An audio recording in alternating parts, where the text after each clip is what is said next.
Good afternoon, welcome to Rovers TV and the Halton Stadium winners for this round 3 Super 8 qualifiers game between Widnes Vikings and Featherstone Rovers.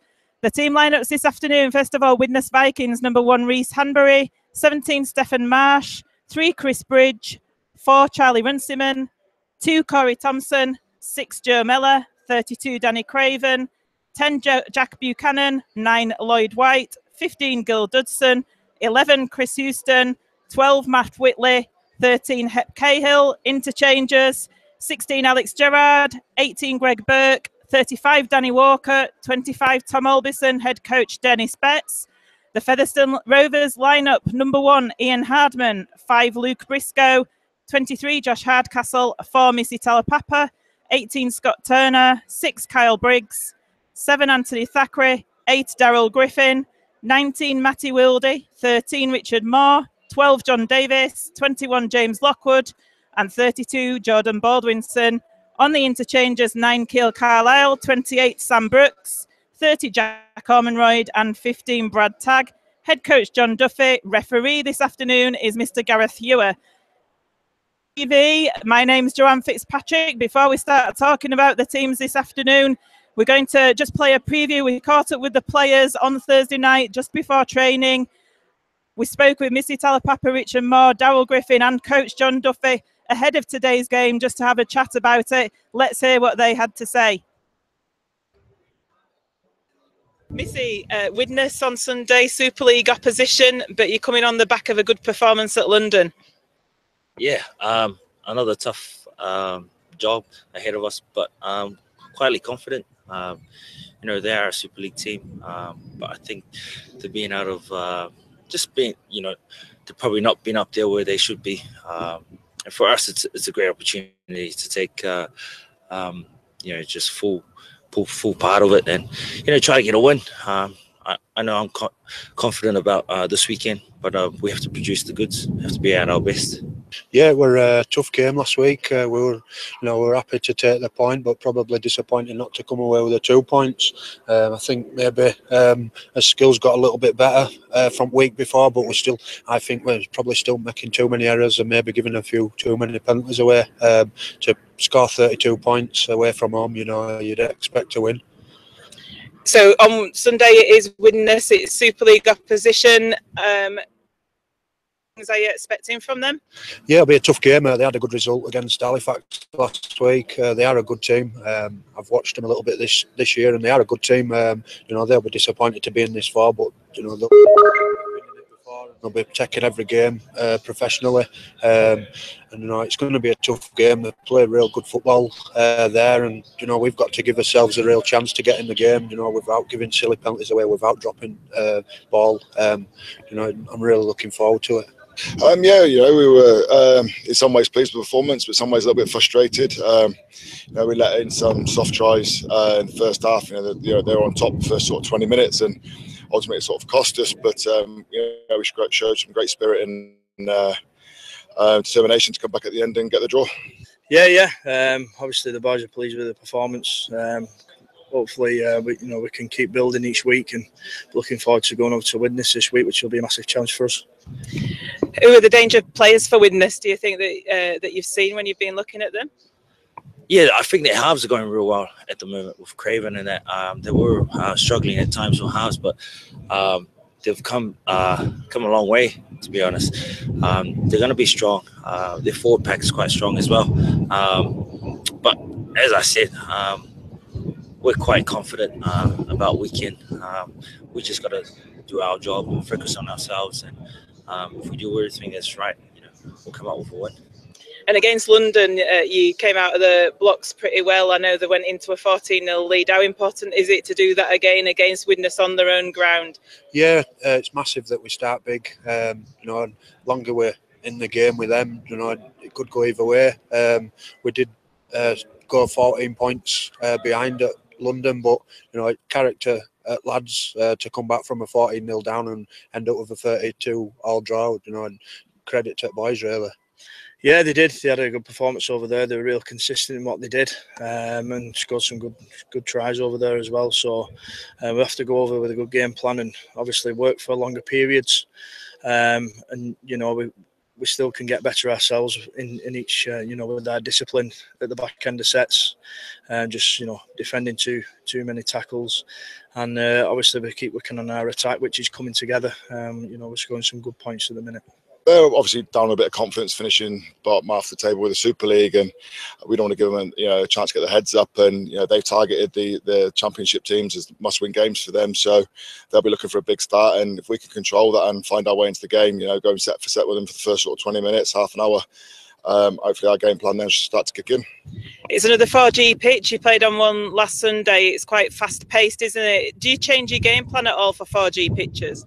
It's hard to say, but yeah, I know. Totally understand. Yeah, it is a fast track, and injury prone as well for anyone who's played on it. But no, I think, you know, we want it to be fast. It's good when it's fast. You know, it's good for any team that's fast. You know, on the front foot. So, you know, if we can stay on the front foot, you know, hopefully the ref goes well as well for us. But get good calls as well. You know, I don't find it hard for us to get the success that we need of calls or just being on the front foot. No, they are fast pitches. That's what we want to play on, fast pitches. You know, playing twice on as I'm getting older. You know, I feel a bit stiff this week, but you know, it's Thursday now. I'm ready to go for Sunday, so it doesn't really make a difference, really. No, I don't think you can change it up for that. It's just the problem is with it was a few of the boys carrying big marks and I won burn marks from last week. We've got to go in now and back it up, and it's probably a bit fair on, you know, they should have spaced out the game a little bit for the boys, but they're a tough bunch, and we'll go there and hopefully get the job done. Not the game plan, no, but we've had to look after the lads this week from coming from London on the 4G. We've got a lot of burns and grazes and stuff like that, and we looked after the boys on Monday, Tuesday, and did some good recovery. So hopefully have a good session tonight and lead into you know, another 3G surface this week. So it's good that we've obviously got the week off after to recoup the boys, especially, you know, all the hammer on the joints. And the fans came down in numbers at London. They were very loud, weren't they, to support you, and they're going to be taking some coaches over to Widnes on Sunday. How important is it for them to be backing you like that? Yeah, definitely. It's a huge emphasis on our team. You know, wherever we go, you know, they follow us, you know, 100%. And without them, you know, we wouldn't be producing the games and being where we are right now. So, you know, with them being there for the weekend, it's going to be huge for us because, you know, it might be an upset, and it's good if they're there because they're going to be celebrating with us anyway. Yeah, the support this year, you know, is really appreciated from boys. They've been there every game. They get behind us, and you know, I'm sure they will be there in numbers on Sunday. And you know, I'd just like to thank them for all the support throughout the season, and I'll see them on Sunday. Oh, they're huge, and they've been huge all year. The fans at this club are brilliant. You know, they travel in numbers to all the away games. They're great, and hopefully we can get some, you know, plenty again down there this week, and it'll be great for the lads. Yeah, it's massive. You know, like I said, after the London game, the boys were all speaking about it in the dressing rooms, and you know, it's that extra man, and they were superb down there. And hopefully they can travel over to Widnes and give us that extra, you know, momentum this week.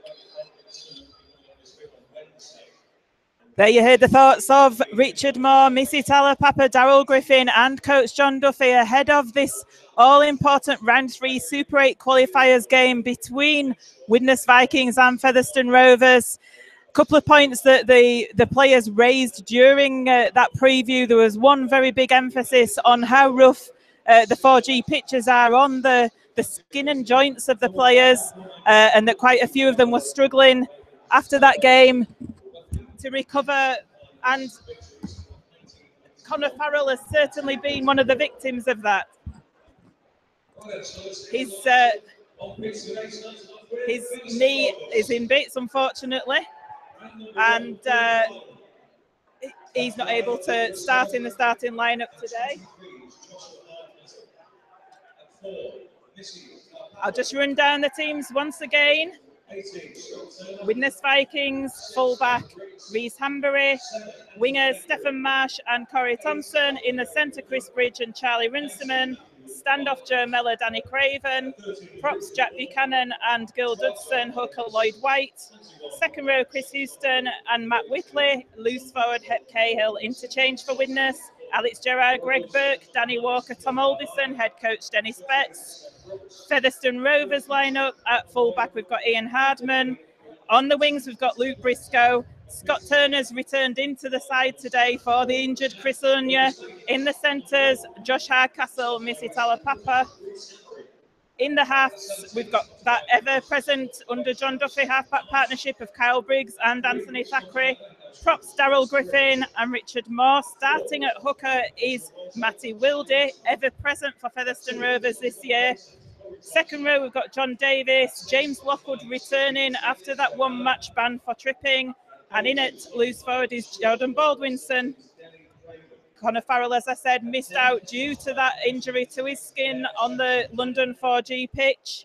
Interchanges, we've got Keil Carlisle, Sam Brooks. In the team is Jack Ormonroyd, and for his first time under John Duffy is Brad Tagg. Head coach of Featherstone Rovers is John Duffy. Referee this afternoon is Gareth Hewer. We're in for a great game here at the Halton Stadium. My name's Joanne Fitzpatrick, this is Rovers TV, and alongside commentating with me today is Ryan Sparks. Good afternoon, Joanne. Good afternoon, Ryan. So, just having a look, we've been chatting on Facebook Live, haven't we? And we've heard the preview there from the players. One thing that they were picking up on was that the London game was a tough game, not only in having to play a resource, but also an effort. It was also in injury to their skin as well. Yeah, it did take a fair bit out of the tank, but you could argue it was worth it. A vital point earned in the capital. But yeah, tough pitch. It's a difficult thing when you've not played on a 4G field for a long time. They haven't till much earlier in the season. Then to go back to back on 4G fields is quite something. It certainly is, and it is a tough one for them. They recognise as well that Super League opposition in WIDNES Vikings, it's going to be a tough game this afternoon. There's a good turnout from the WIDNES fans here. It's going to be noisy here at the Halton Stadium. Similarly, though, the Featherstone Rovers fans and the players did give a nod to the Featherstone Rovers travelling support down in London, said it was like having an 18th man out there with them. Featherstone Rovers behind the sticks to the right of us as we look. All important that they get behind the team today as well. Yeah, great to see a decent following from the Featherstone faithful. It does help, particularly in games like this, away from home. As you saw, the Halifax fans getting behind their team yesterday. There's not a massive turnout from WIDNES, let's be honest. The main stand looking pretty sparse, but the stand that we're sat in not looking exactly full either. So perhaps the guys will outvoice their home support. Well, let's hope they do that, and they'll have plenty to cheer about this afternoon as well. Just having a look at the Featherstone Rovers team. Like we say, Connie Farrell misses out. Matty Wilde starting at hooker this afternoon for Featherstone with Keil Carlisle on the bench. That's a little bit of a change around that John Duffy's executed. Yep, interesting move from John. Perhaps he knows something we don't. Perhaps there is a bit of a concern to injury-wise for Keil as well. But he's maintained the fact that he's gone with two hookers. And Matty Wilde gets his first start for a long time. So we'll see how that pans out. Certainly will. And also we've got Scott Turner returning. Unfortunately, Chris Unya with that shoulder injury. You said on Facebook Live he's having that checked out on Monday, as is Andy Bostock with his knee as well. Not sure what the extent of the injuries to those two players are yet. It's difficult to tell. Massively unlucky with Chris because he had the all clear to play against London, obviously. It wasn't that he was just thrown out there to see. I spent... Myself and David Longo spent about 5 hours in hospital with him after the game, and he was in a bad way. They couldn't get the shoulder back in, but they've got it in now, obviously, and he has had a scan this week. He's in the best hands he can be, and we'll just have to wait and see what that looks like on Monday when we get the results. And this just happened, doesn't it, at this stage of the season where, there's players get injured. When you've got a small squad, it really has a massive impact on you, doesn't it? Yeah, it's difficult, obviously, and the teams you're going up against are strengthening. WIDNES have got a few players back for this game. But, it is what it is. John Duffy walking to the rear of the stand here, getting a standing ovation from his old... from the WIDNES fans. That's a new one. It's not often you get the opposition coach getting a clap. I wonder if they'll be clapping him after the game. I hope so. I hope they aren't. So just waiting for the two teams to come out onto the pitch. just getting ready for kick-off, 2 minutes to the 3 o'clock kick-off at the moment. Out of the Widnes team there, Ryan, who would you think are the danger people? Obviously, you got the half-back partnership of Mellor and Craven. Yeah, I think speaking to a couple of colleagues involved in the Halifax club, what hurt them the most was the Widnes pack. It was a brutal effort from Widnes' pack last time, but they have got threats across the park. If Reece Hanbury turns up and Joe Mellor and Danny Craven do, that can be a handful in itself. That's certainly, and Featherstone Rovers fans that do know Danny Craven, he had a stint with Featherstone Rovers, mainly playing at fullback though. Yeah, well, they've got him in the halves today, but I believe Mellor pulls the strings here, to be honest with you. So I think it'll be all eyes on Mellor and Hanbury. Here are the two teams entering the pitch. Featherstone Rovers in their red away kit, Widnes Vikings in their black and white home kit, coming out onto the pitch here at the Halton Stadium for this round 3 Super 8 qualifiers game. The all-important one. We've just been speaking that if Featherstone Rovers could get a win today, it puts them into the £1 million game position in either 4th or 5th, depending what London do at Hull KR. So it's a massive game, Joanne. Yeah, massive game. Huge game. Massive opportunity.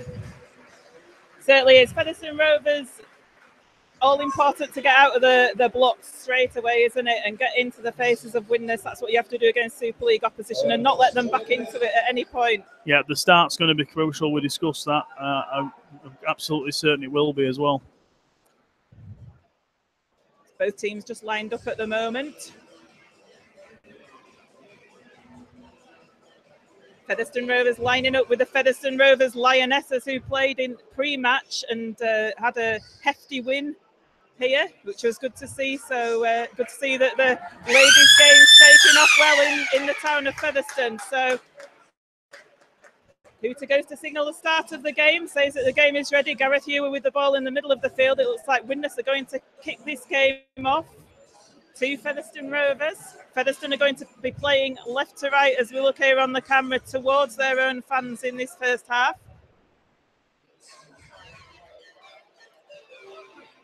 Loving the pre-match tracks, Joanne. Yeah, no party it's going on. Pretty good tunes.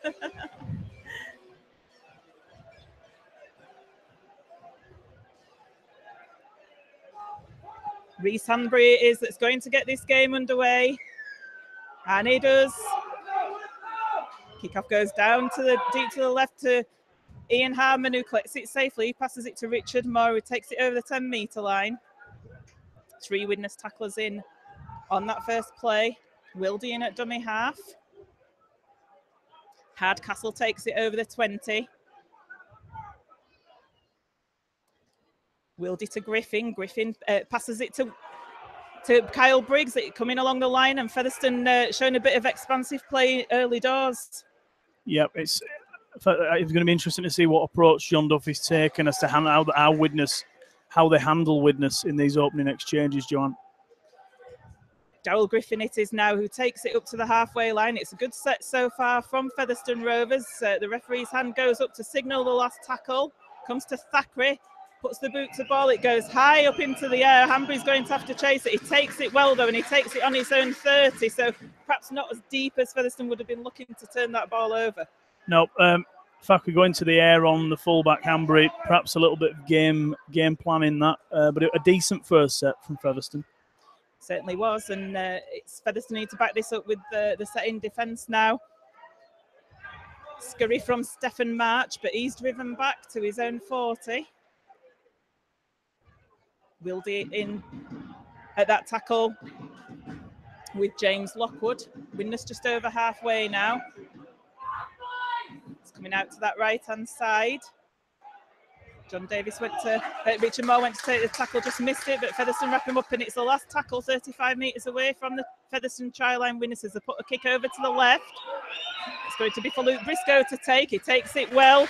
He gets wrapped up well also by Corey Thompson, though, who chased that ball, and Featherstone are 5 metres away from their own line. Good stuff that from Briscoe. He had a job to do, and he's done it well at the back. Hardcastle plays the ball on the 10, comes to Ian Hardman. Takes it up to the 20.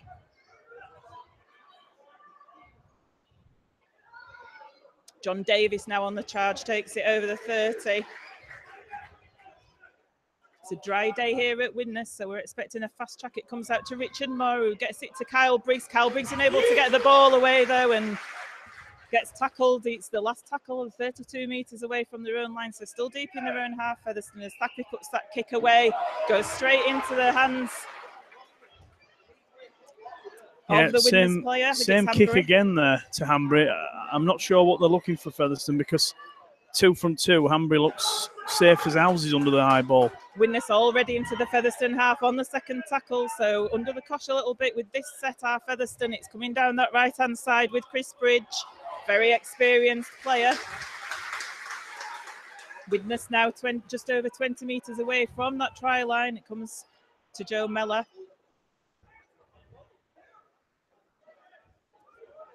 15 metres away. Featherstone defence looking firm at the moment. Lloyd White dummies one way, goes the other. It's coming across to this left-hand side. Reese Hanbury into the line. Reese Hanbury going for the line, and I think he's got the ball down there. Reese Hanbury does get the ball down for an early score for Widnes Vikings. Not the start that Featherstone Rovers would have been wanting, and came on the back of that kick, really, the poor set of attacking six that Featherstone Rovers had previous to that. Yeah, I'm sure John Duffy will be looking for a longer kick there from Thackeray. Obviously, he's kicked high to Craven, to Hanbury rather, but he's given him the field position to strike from, and coming across the line like that against anyone, it's difficult to stop. And I wouldn't say it was too easy for Reese Hanbury to score. They did have to work for it, but he shouldn't have had the ease of collecting the ball from there, to be fair. And I think that's the point, isn't it? It's about, when you look at that play, Kyle Briggs got tackled 35 metres away from his own line. They weren't looking to do that. They were looking to get the ball away, weren't they, to that left-hand side. It didn't happen. Then Thackeray was having to put a kick under pressure, and it didn't go as far as they wanted. Widnes very soon got into the Featherstone half, and after that, they've scored this, got the scores on the board early here. Widnes Vikings 4, Featherstone Rovers 0. Lloyd White is who's going to have this conversion attempt 5 metres in from that left-hand touch line.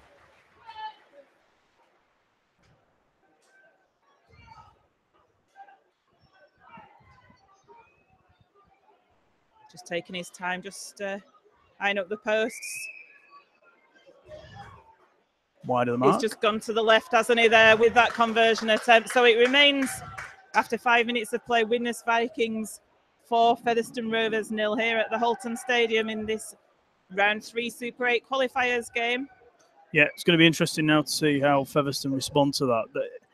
I don't think any way Featherstone were opened up there. It was just a matter of, Widnes being gifted almost a full set of 6 inside the Featherstone half. The Super League side, they're going to exploit it, aren't they? I think the thing that Featherstone don't have to do is panic here. It's put it behind them, move on a little bit, concentrate back to the game plan that they had. As Widnes retrieve the ball from the kickoff, they take it up to the 20.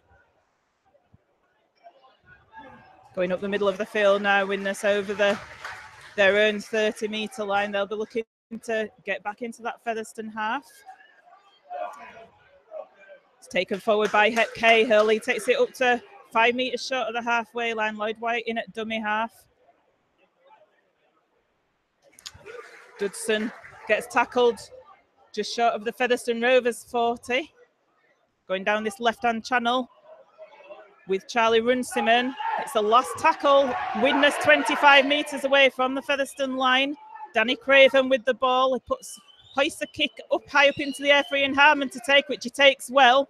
It's a good chase there, though, by Chris Houston and Corey Thompson to tackle him just short of his line. Luke Briscoe now takes the ball from dummy half up to 10 metres. Widnes are 4-0 up, but they are winning the territory battle convincingly, and this is a problem for Featherstone. But he's been old man there as the Widnes player, Lloyd White, by Luke Briscoe, and he's nicked himself a penalty, which is probably a relieving penalty because this allows Featherstone to move close to that Widnes half, and I think everyone would like to see Featherstone with ball in hand in a good ball situation. Learning well from Talapapa is Luke Briscoe there, because Talapapa usually comes up with the old manning penalties, so really important that Featherstone Rovers got that penalty. They're still in the Widnes half, though. They're 15-metre short of halfway as they're trying to pass the ball along the line. That's better. They managed to get it away, but then Thackeray throws the ball behind Hardman, and Scott Turner has to backtrack. There is a bit of afters, and the touch judge is on the field. Yeah. I think it was after Daryl Griffin had passed that ball, and perhaps a late challenge that's come in there. So the touch judge has seen something. He's on the field. Daryl Griffin not happy at all in the middle there. I'm not sure what happened. I mean, I think Gareth Hughes was going to give a knock on against Scott Turner. It was a little of a wild pass that Scott struggled to get hold of, but the touch judge was on pretty quickly. And Daryl Griffin appeared to pull himself out of a situation that was getting out of hand with Hep Cahill. Getting a bit inflamed, wasn't it? Gareth Hughes going up to... We'll take the penalty if they give us it. Yeah. Yeah, they're going to get the penalty. I think some kind of interference. He's had a word with Daryl Griffin, but he is going to give a penalty to Featherstone on their own 40, which means that for the first time in this game, Featherstone will have ball in hand in the Widnes half. 2 penalties on the bounce there for Featherstone Rovers. They often say penalty, penalty, try. Let's see what Featherstone Rovers can do with this. The tap's going to be taken 35 metres away from that Widnes line. So, as Ryan's just said, a good spell in the Widnes half, hopefully here. A good set of 6. James Lockwood takes the first drive forward. Misses Daryl Griffin out, comes to Briggs, and early on they're getting expensive things, but could have been pinged for obstruction there, Featherstone, as John Davis ran through as dummy runner and got a little bit in the way. It wasn't given. Jordan Baldwinson now with the ball. 15 metres out, Featherstone Rovers. They do look lethal with the ball in hand though, Joanne. When they're passing the ball like that, it is very difficult for any team to stop.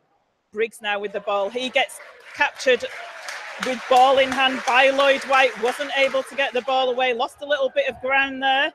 Bit of messing around at the ruck by White though. And now's the bouncing ball. Comes to Ian Hardman. Featherstone just not quite on the game with the passing at the moment. Hardman gets clattered to the ground. He's just on the 20-metre line. So it's the last tackle. Comes to Thackeray. Thackeray floats the ball into the corner. That's taken easy by Corey Thompson though. And it's actually offside against Featherstone Rovers too. So it goes from bad to worse there. The ball was floated over to that right-hand corner. Corey Thompson under no pressure actually, but Featherstone Rovers pinged for offside. So Widnes are going to take the tap on their own 30. Yeah, a bit of a disastrous end to that set there for Featherstone. It was all looking very promising. Kyle Briggs got caught with the ball, which I know clearly wasn't part of the game plan. And then it all seemed to fall apart from there. And obviously, being caught offside from the kick, just putting Featherstone under more pressure. I'd say the most disappointing bit at the moment in these, it's still early stages, is the last play kicks, isn't it? They're just not kind of working at the moment, but that's something for the team to rectify. And look, as the ball's got away by Widnes, Gil Dudson taking it forward there over the Featherstone 30. In fact, Gil Dudson takes it over towards the 20-metre line. That was a good offload, and it comes to the left of Danny Craven. Craven holds it up. He puts a short ball to Chris Houston. Houston's looking for support, but is not able to get the ball away. But Featherstone really on the rack here. They're 5 metres away from the Featherstone line of Widnes. White in at dummy half, gets it to Craven, who dummies, and then keeps hold of the ball. He runs across the Featherstone defensive line. Talapapa eventually wraps him up. It's the last tackle, 12 metres away. Need to survive this set, definitely. They certainly do. It's coming into the middle now. Kicks floated over to the left-hand side for Hardcastle to take. It's taken, though, by Widnes, and they get the ball away. It's going to be another try for Reese Hambury. Second try for Reese Hambury. It was Charlie Runciman who beat Hardcastle to that kick. Something that you would have expected Hardcastle to take there, but Runciman beat him. He got the ball out the back. Lloyd White eventually got it to Reese Hambury, who went over for his second try of the game. Well, Kyle Briggs certainly got his hand on the ball there. He didn't gather it, though. And again, John Duffy spoke about this in the week. You cannot gift Super League teams opportunities like that. And thus far, Featherstone have gifted Widnes 2 opportunities, and the Vikings have taken both. Yeah, that came again from the back of perhaps the not getting it right on the last kick. It's all important that last kick is it's either turning Widnes around or forcing another set. That didn't happen. It actually ended up in a penalty for offside.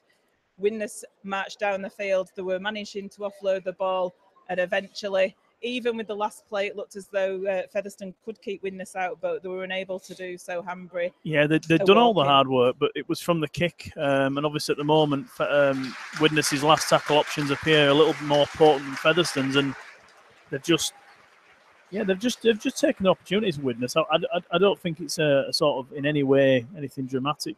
They've just taken 2 chances, John. 8 points to 0 then. Lloyd White's looking to add the extras here. He's about 10 metres in from this left-hand touch line. He gets it bang through the middle, so that extends Widnes's lead to 10 points to 0. 14 minutes of play gone here at the Halton Stadium. If you were out there on that pitch now, Ryan, what would you be saying to the Chargers? Ow, my knees are killing on this grass. Well, I think at the moment, I'm sure the message from John Duffy is not to panic. It's 12 minutes played, 10-0 down, but probably from their own errors, to be fair, which is similar to last week at London, and the team came back from that. Certainly did. So Widnes have taken the ball from the kickoff. Jack Buchanan it is who takes it forward towards his own 20, running from dummy half. Cahill now with the ball. 3 Featherstone Rovers tacklers in there, managed to push him back.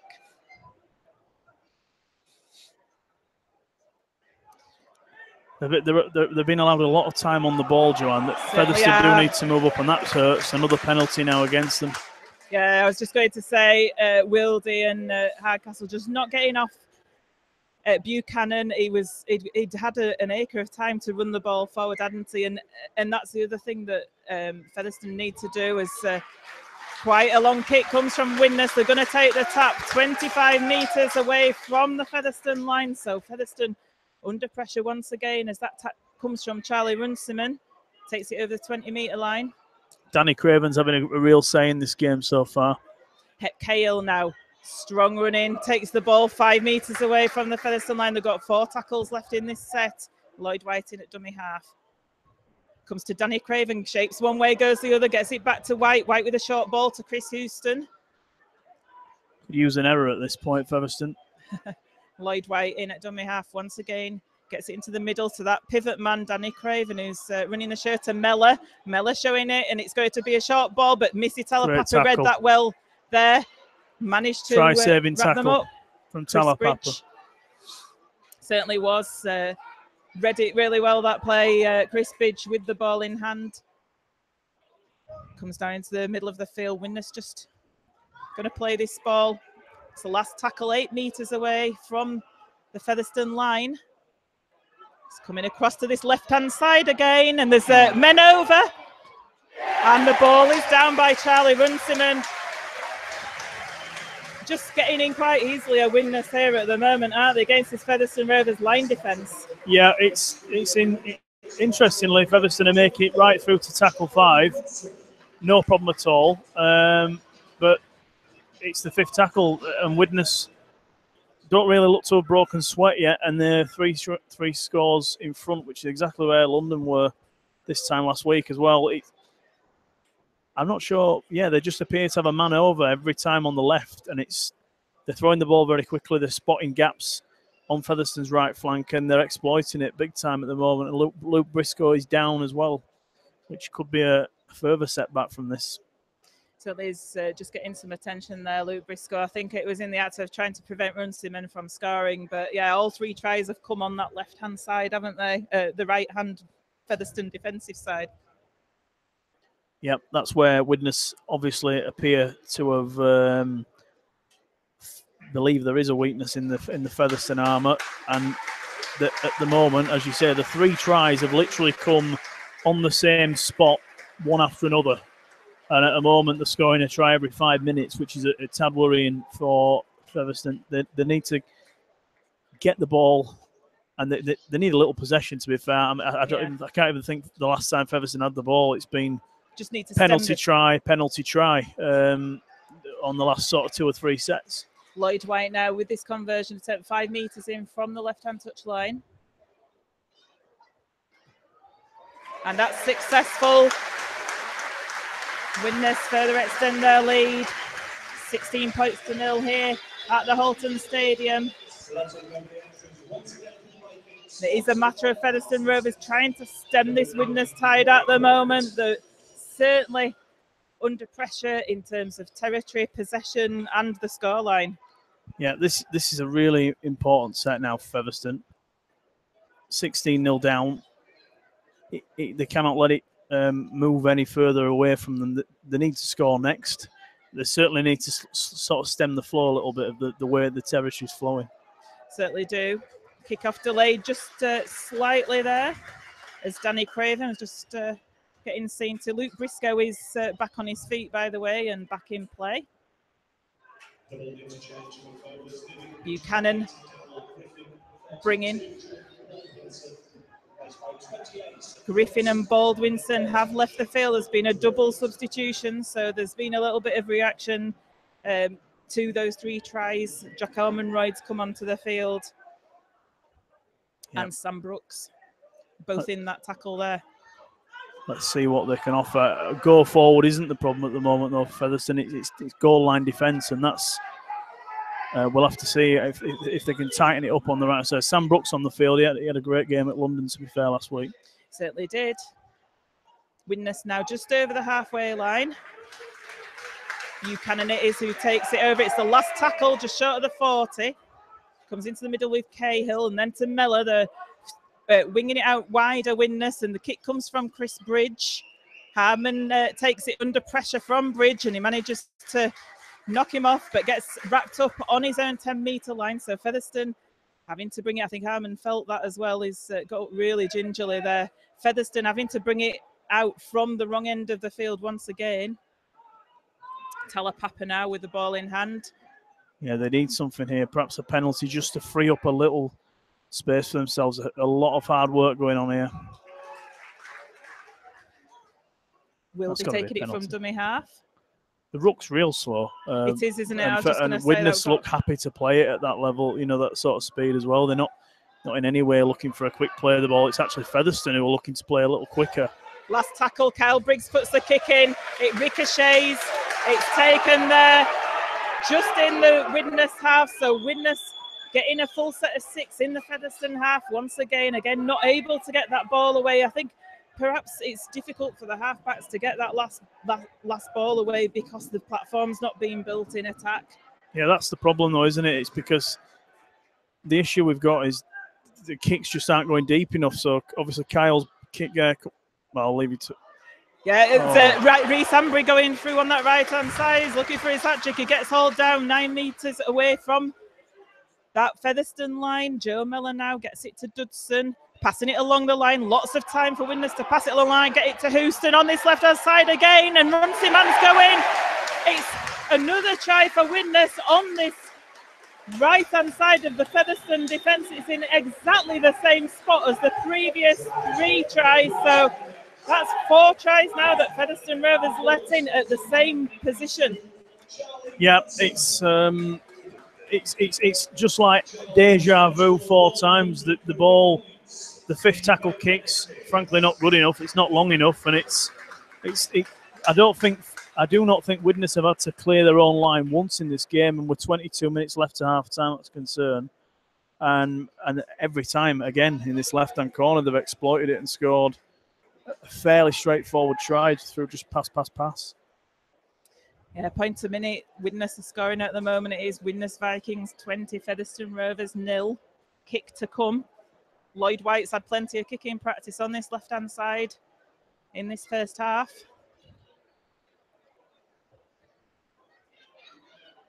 I think as you said as well, while we're waiting for White to tee up this kick, you did talk about the speed of the ruck as well, and Featherstone are playing the ball quite slowly. There doesn't seem to be that zip that there was against London last week. Certainly some energy. I wouldn't say urgency. I think energy is the key. That Featherstone look a little flat, but you know, 22-0 down, you might look a little flat. But Widnes seem absolutely comfortable playing at that pace. And they're managing to control the game at it as well. Certainly are. White now with his conversion attempt. He's got it. So bad news for Featherstone Rovers. It's 22 points to 0 here at the Halton Stadium. Widnes Vikings 22. Featherstone Rovers yet to score in this game yet to really trouble the Widnes try line. They've just not had the possession or territory to get up there to trouble the Widnes defence. Ian Harman kicking off this game. Well, if Featherstone don't do something about the flow of this game, it's going to be a long, long afternoon, because Widnes are barely out of second gear at the moment. That's the concern, that they've not had to real fight for these points. They're in complete control, aren't they? So Widnes taking the ball now forward and breaking that first tackle. Stefan Marsh, it was the winger that had come in, and as predicted at 22 points to 0 up, Widnes just looking with the tails up on top in this game. They made it up to the halfway line. Hambrian at dummy half, because it was Lloyd White who'd been tackled with the ball. This will be the last play here. Referee calls last tackle. Looks to be a bit of an injury there to Jack Buchanan as he gets up. He touches his head. The ball is hoisted high. Hardman under pressure. Did well to take it there, did Ian Harman. He was under pressure from Runciman and Chris Houston. Luke Briscoe helped him out well, but it was a good take under a lot of pressure. The kick pressure was fantastic from Widnes, but Featherstone have finally got the ball back. They're on their own 20 with Hardcastle, and now Jack Ormonroyd taking Featherstone up towards the 30-metre line.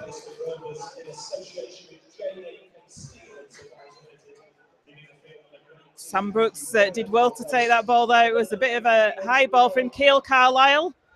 Newly shown there with his new hairstyle on the pitch there. He's come onto the field.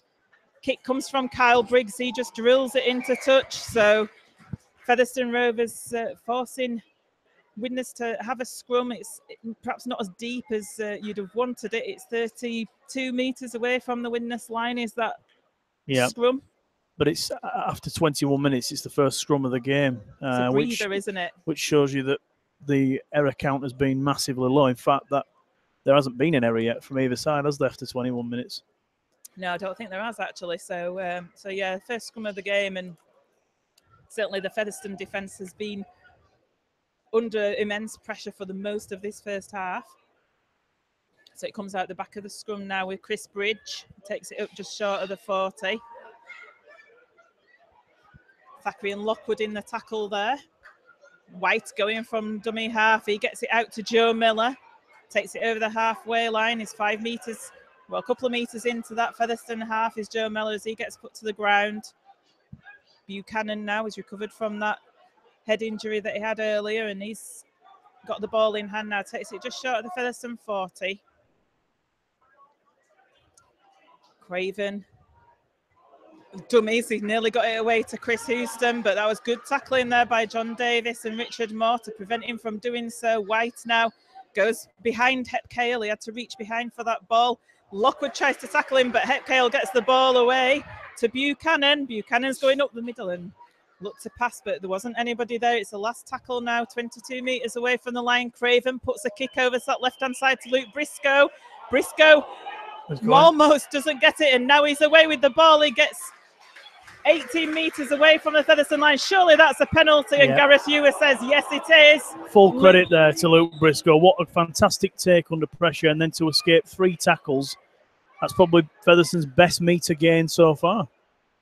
It was Lloyd White that wasn't allowing Luke Briscoe to get to his feet to play the ball, and Gareth Ewer has given the penalty to Featherstone Rovers. The tap's going to be taken on the Featherstone 30. John Davis with the ball. He hits a brick wall there, though, a Widnes brick wall. He gets put onto his backside by Lloyd White and Jack Buchanan. Sam Brooks now. Sam Brooks taking the ball forward.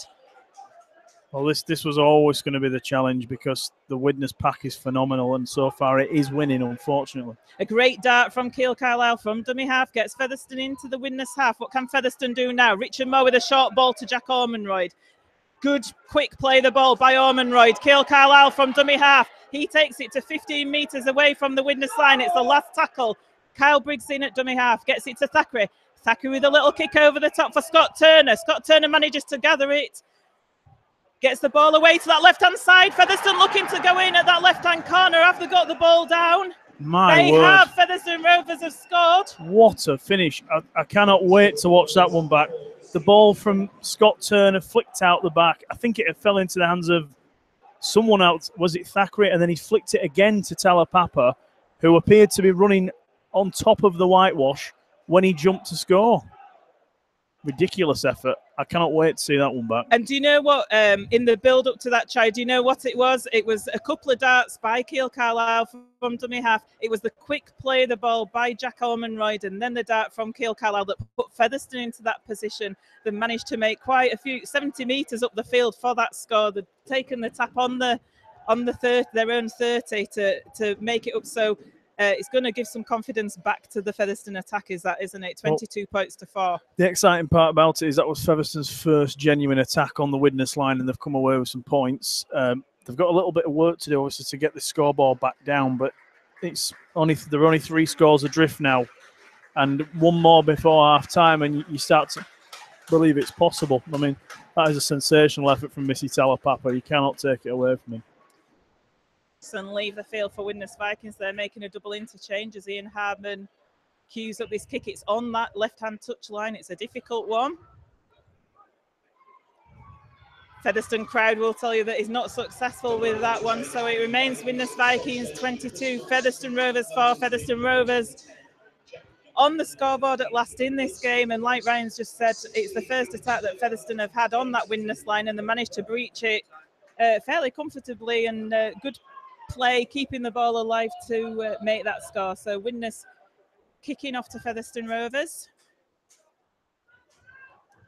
10 minutes left in this first half. Reece Hambry is who gets the game back underway. Ian Harmon takes the ball, passes it to Jack Ormonroyd. Sorry, go on, Ryan. Let's see what Featherstone can do now from here. Another score will be fantastic. They seem to have the tails up all of a sudden. The ruck speed's just increased by about 50% rather.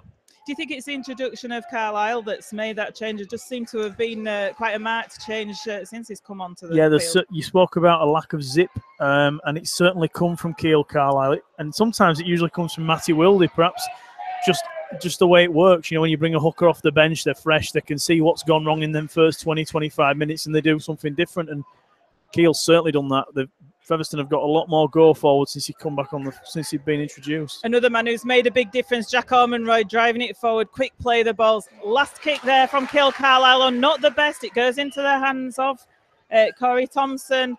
He takes it and gets tackled just short of his own 40. I'm not sure he played the ball properly there. Castle was appealing about that as well, but nothing given. And Kyle Briggs looks to have picked up a head injury there in back play. Referee's going to just stop the game while he gets back into the fray.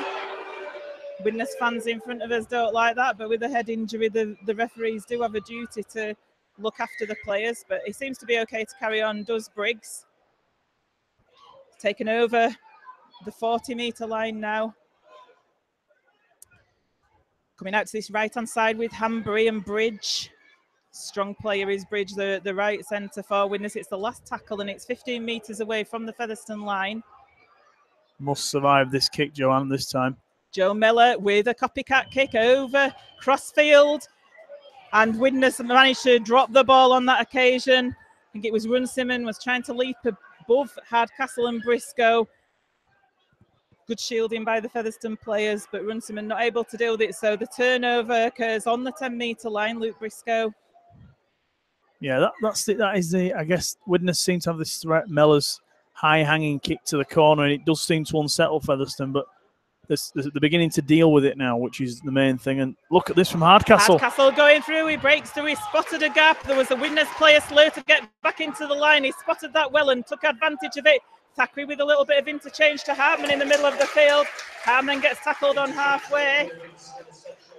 Slow play the ball. I think Hartman felt that. He's had a couple of hard hits this half. Bad tag on the field now, replacing Richard Moore. Keil Carlisle at dummy half. It gets across to the left to Thackeray, then to Lockwood. Lockwood takes it up to the Widnes 30. It's the last tackle. Carlisle at dummy half. He goes down that left-hand channel and puts the kick in. That's going to go into touch. So we're going to have a scrum set on the 10-metre, on the Widnes 10-metre line. That's decent game management, is that? Yep, it's good. Widnes having to put the scrum down, the second scrum of the game for Widnes, and they've got to put it down on their own 10. Force an error here, and you've got fantastic territory. We spoke about territory earlier, and it's something Featherstone were lacking badly, but they've gained some here. They've got back into the game, haven't they? And that's what they did at London as well. Quite a few drills into touch, forcing London. London must have got fed up the amount of scrums they kept having to set on their own 10. Widnes with the ball out the back of this scrum now. They get over the 20-metre line. It's coming forward. They've made a few interchanges. I think there's that Greg Burke with the ball in hand. Cale from dummy half, dodges around John Davis, but eventually gets put to the floor. 5 metres short of halfway. Cale Carlisle, who was one of the players in that tackle, coming down the right-hand side now. Tom Olbison comes onto the field for Widnes. Widnes player going forward. The penalty, I felt, should have gone against Widnes there, because the Widnes player was moving off the mark. It's actually gone towards Widnes. Costly time to give one away. Tackle 4 of a set that Featherstone had just about finished up, and Widnes now with a full set of 6, 30 metres out. Yep, 35 metres away from that line. The tap's going to be taken for Widnes. Joe Mellor with the ball gives it to Cahill. Strong player is Cahill. He gets put to the ground 22 metres away. It's coming to Mellor again. Mellor switches play. It goes back to this right-hand side with Hanbury. Lockwood's in on the tackle, though, with Talapapa and Carlisle. 18 metres out. Comes to Joe Mellor. Mellor's holding the ball up, and it's a short, flat pass there to Alex Gerrard. He takes it over the 10. It's a quick play of the ball, and White in and gets it to Cahill, who tries to get the ball away. Mellor's been allowed too much time on the ball. He's playing with this Featherstone defence at the moment. It's coming over to the right-hand side. The ball skips on this surface, and Mellor again with the ball, but it gets wrapped up this time by the Featherstone defence. It's the last tackle. They're on the 10 of Widnes. That's good play by Thackeray. Thackeray gets White, and White manages to offload the ball, but it's gone quite about 10 metres backwards, and Craven's going to put this kick over to the left-hand side for Briscoe to take, but it's taken by Thompson. Thompson gets the ball away. It's the last play still. Runciman gets the ball, but he drops it, and it's a knock-on. Featherstone survive that, and the turnover's going to take place on their own 10-metre. Kyle Briggs clapping his hands, trying to G the team up. It is panic stations when that ball comes left, though. They're leaving the other side with Missy Talapapa and Scott Turner well and truly alone. All the pain is in terms of last tackle kicks is coming to Luke Briscoe and Josh Hardcastle. And that's Talapapa earned his trademark penalty there on the 20-metre. He's great at doing that, isn't he? In games like this, players like Missy Talapapa are absolutely essential. You know, massively experienced, played at the top level in the NRL. And when a team needs something, he can deliver it, and he's delivered it there. Knows how to exploit the rules to the max, really, to enable that penalty to be given. And such a tricky customer, so strong. Cale Carlisle, 5 metres short, takes the tap of 5 metres short of halfway, takes the tap. It goes to Ormond Road, who gets it into the Widnes half. Plays the ball, Carlisle. Carlisle misses Brooks out. It goes to Briggs, to Thackeray. They're showing it some area, and Hartman gives an interception away. Widnes come up with the ball. They're going to go in for a try. Oh, it was looking, Featherstone were looking to show some expansion there, but gave away the interception there, did Hartman, with that pass. Didn't come off for Featherstone Rovers. That were a tough one to watch, unfortunately. The ball just seemed to be flying wide, real nice, and it was just one pass too many. And Chris Bridge took that like candy from a baby, unfortunately. He did. He's an experienced player. He's Chris Bridge. He read it, didn't he? Got into that line, got in the way of that pass. Widnes Vikings, when Featherstone were just looking to get a little bit back into this game, it was and on the attack, Widnes Vikings 26, Featherstone Rovers 4. Kick to come. I imagine that Lloyd White will slot this over. It'll be 28 points to 4. A few minutes left to half time here.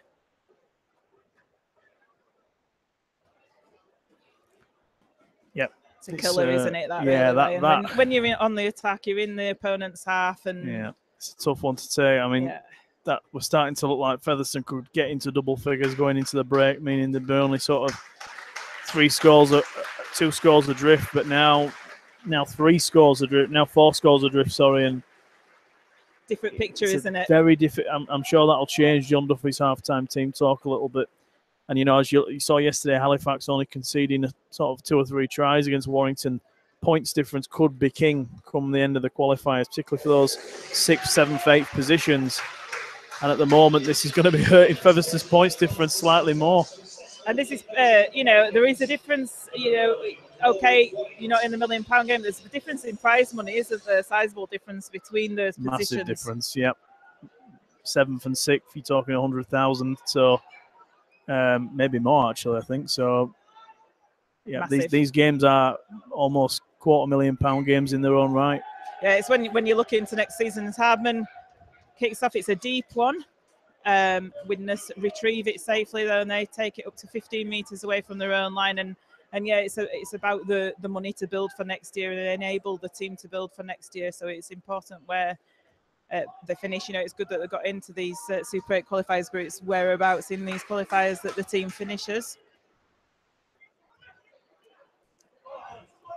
Yep, and at the moment, Widnes have just got the tails up again after a sort of period of Featherstone dominance. They gifted it back, and you just hope if Featherstone could perhaps look for a response before the break, just to put life back into the game. So Widnes just short of halfway at the moment. Joe Mellor with the ball, he lays it off, and Widnes starting around, and Reese Hambry's in space. Reese Hambry's going through the Featherstone defence. He's looking for support. Good play by Hardman. He passes the ball to Josh Hardcastle, though. Not sure if Hardcastle called for that, but it was a lovely pass to Hardcastle that was taken there. So Featherstone survived that, and Luke Briscoe comes up with the ball. He takes it over the 20-metre line. Scott Turner coming to the middle of the field. He's got the ball in hand. He takes it up to the 30.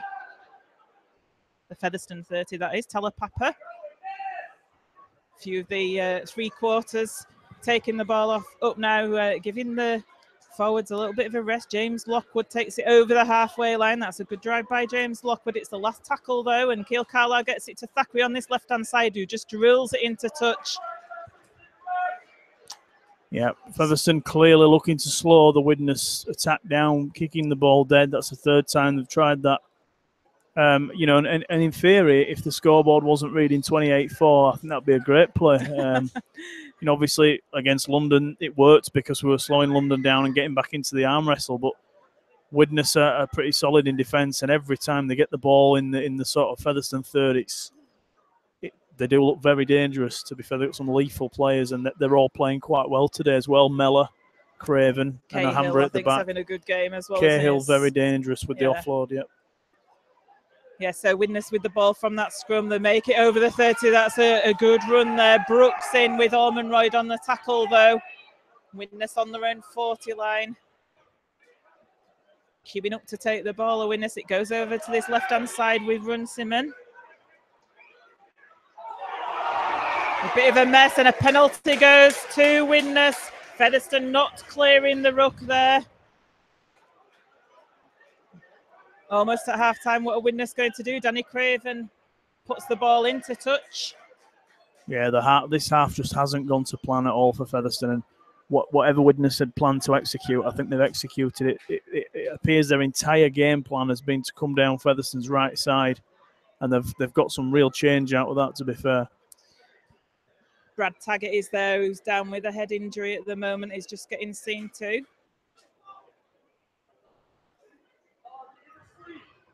It's okay to carry on, though. Physio gives the thumbs up. Time off as the kick goes into touch. Tap's going to be taken on the Featherstone 30. Featherstone need to keep Widnes out here just before half-time. Ball's taken forward there by Tom Olbison. Substitute who's come on the pitch. Comes across to Danny Craven, who shows some speed in the line to Mellor. Oh, and the Widnes are in once again. It was A good move by Widnes Vikings. Is it Chris Bridge that's got the try just to the right-hand side of the uprights? All very, very too easy, John. It's very difficult to be optimistic about this. This is looking increasingly worrying from Featherstone because Widnes just cutting through at will. Every time the ball goes left or right, they just find a gap through the mark. I thought Dennis Betts' comments in the week were quite tough. You know, it were real cold on Featherstone's chances. He said if his side play well, they'd enjoy a very good win. Well, difficult to argue with that at this stage at 32-4 after 37 minutes. Certainly not. And again, it was the Miller Craven combination, wasn't it? That it was almost put a lot of time really to be able to link up together and get that ball out to Chris Bridge. It was obviously a worked move. Bridge come onto it like an express train into him, cut through the Featherstone defence and got the ball down just to the right of the post. Lloyd White's going to add the extras here, no doubt about that, and it will be looking like a half-time score of 34 points to 4. And when you look at the way Widnes are playing here, anyone who perhaps in the past had spoken of Widnes being that team that may wobble, obviously that's now looking like Catalans from Super League, but this clearly a Super League side. They look a cut above in terms of the quality, and I'm pretty sure this team will look after it, will secure itself as a Super League side, probably automatically as well. They do look to be playing better than Warrington did yesterday, and certainly better than Catalans are at the moment. Certainly are. You wouldn't imagine that they'd finish bottom of the table, would you, with the performance that they're putting in at the moment? There's no wobbles out there from Widnes today. They've been an ultimate professional outfit.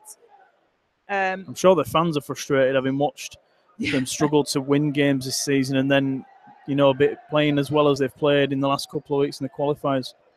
They have 34 points to 4. We're heading into half-time here at Halton Stadium at Widnes.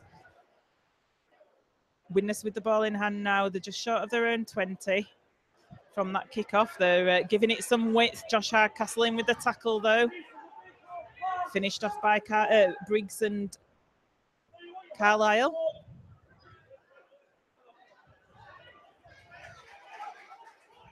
Widnes now with the ball. Lloyd White in at dummy half. He's had an influential focus on this first half as Lloyd White as well. In fact, all the pivot players for Widnes have, as we spoke, and Joe Mellor, one of those there with the ball. He lays it off. Yeah, I think if you're going to beat a Super League side, the key threats have got to be nullified for as long as possible.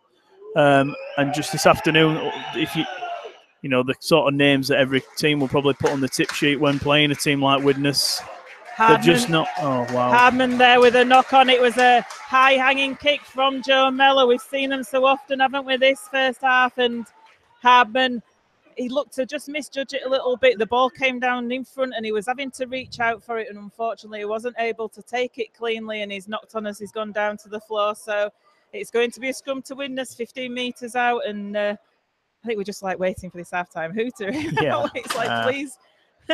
Yeah, well, they say when it rains it pours, and obviously under pressure Ian Hardman's come up with the error.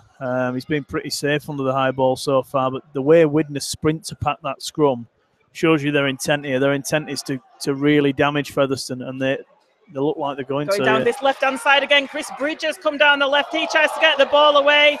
It comes off a Featherstone player, but there's something happened in back play. The touch judge is on. I think it's going to be a penalty to Widnes. Reece Ambry taken off the ball by the looks of it. So no doubt it's going to be a penalty to Widnes. I'd imagine they'll take the 2. I'm not sure how long's left to half-time at the moment. 50 seconds. 50 seconds. Harmon just asking Gareth Ewer what went on there, and Hambry was sat on the floor. I think as he'd passed that ball to Bridge, he got taken off the ball. So Widnes are going to take the tap. 18 metres away from the Featherstone line. It comes to Craven. Then it's driven forward, 10 metres away. Counting down the seconds. Please, Featherstone, hold Widnes out here. White dummies one way, goes the way. It's a forward pass, surely, and it's not picked up. It is picked up. I was going to say, surely the referee picked that up. Gareth Ewer. Yeah, Gareth Ewer picks up the forward pass. Featherstone Rovers with a scrum on their own 10-metre line. That should take it to half-time. Widnes 34, Featherstone Rovers 4. in this round 3 Super 8 qualifiers game. Scrum's just taking a little bit of time to set, and referee's called time off. Well, John Duffy's just walked past us, and I don't want to be in that dressing room at half time. This is obviously not. This was not the plan. Half-time hooter goes here at the Halton Stadium Winners. It's been one-way traffic virtually for that first 40 minutes. Widnes Vikings 34, Featherstone Rovers 4. This is not what Featherstone Rovers were wanting to come here to do today. Well, I think the second half. Sorry, John. I was just going to say it got off to a poor start, really. 5 minutes. Reese Hambry went in for a try. Not panicking at that stage, thought that's okay, they'll come back into it. Reese Hambry went in for a second try. Then we saw Runciman with a try in almost the same spot. And then Runciman again with the 4th try on that left-hand side of the Widnes attack, the right-hand side of the Featherstone defence. 22-0 down Featherstone were after 23 minutes. That was a killer, really, a point a minute. Then Featherstone shored it up a little bit. They managed to get over in that left-hand corner with Missy Talapapa, 22 points to 4. Featherstone looking to get back into the game, and for a period of time they did, for 8 minutes, until they were attacking in that Widnes half. Featherstone looking to play expansively. Harmon gave the pass. Chris Bridge, the old manner, the experienced player, Chris Bridge, read the situation perfectly. He intercepted the pass and raced next to the post. And then just before half-time, Chris Bridge again went in for his second well-worked move with Mellor and Craven, and lots of time on the ball, put Chris Bridge in as he came in like an express train, as I say. 34 points to 4 at half-time at the Halton Stadium. Ryan, if you were John Duffy, what do you think you might be saying in that changing room? Well, I'm sure expletives left out, I think. I'm sure he's bitterly disappointed because they've been well beaten. There's no doubt about that. It's comprehensive from Widnes. Featherstone have offered very little defensively in their own third, and it's the last tackle options that I think have been the difference. When Featherstone have got to tackle 5, it's been a high kick into the hands of a pure danger man in Reese Hambry, whereas Widnes have kicked into the in-goal, in and around the in-goal, and they must have scored 3 tries from the 5 or 6 they've scored from kicks, and that ultimately has been the difference. Widnes have kicked Featherstone to pieces. And John Duffy is a former halfback himself. He must be really disappointed with his last kick plays. You know, he will know what he's wanting his team to do. They've just not been able to affect it. Whether that's been the forwards not being setting the platform for the halves to have the time to put those kicks in. But even early on, when those kicks were coming in, they were going straight into the Widnes players' hands, either into Hambry or Thompson's hands, not going to ground, not finding the surface. And you're almost immediately on the back foot when that sort of thing's happening, aren't you?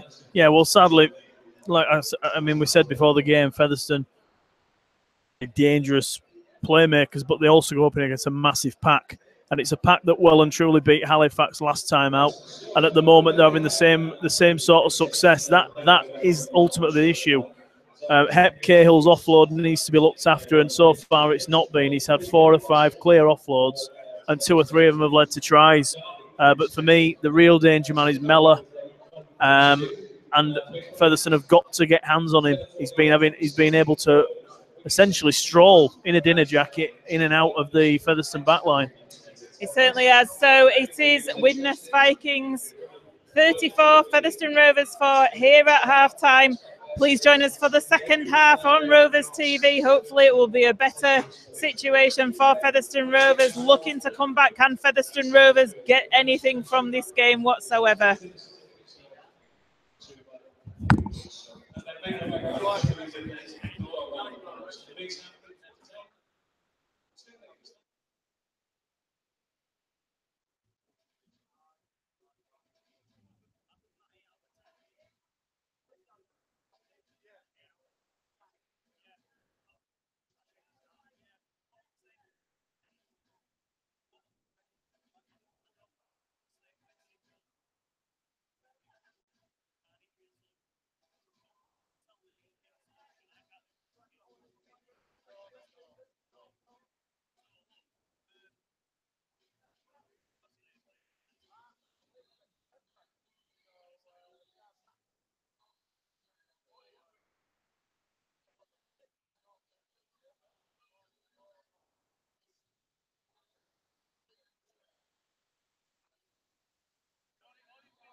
Welcome back to the Halton Stadium Widnes for this round 3 Super 8 qualifiers game between Widnes Vikings and Featherstone Rovers. Half-time score, Widnes Vikings 34, Featherstone Rovers 4, as both teams re-enter the field for this second half.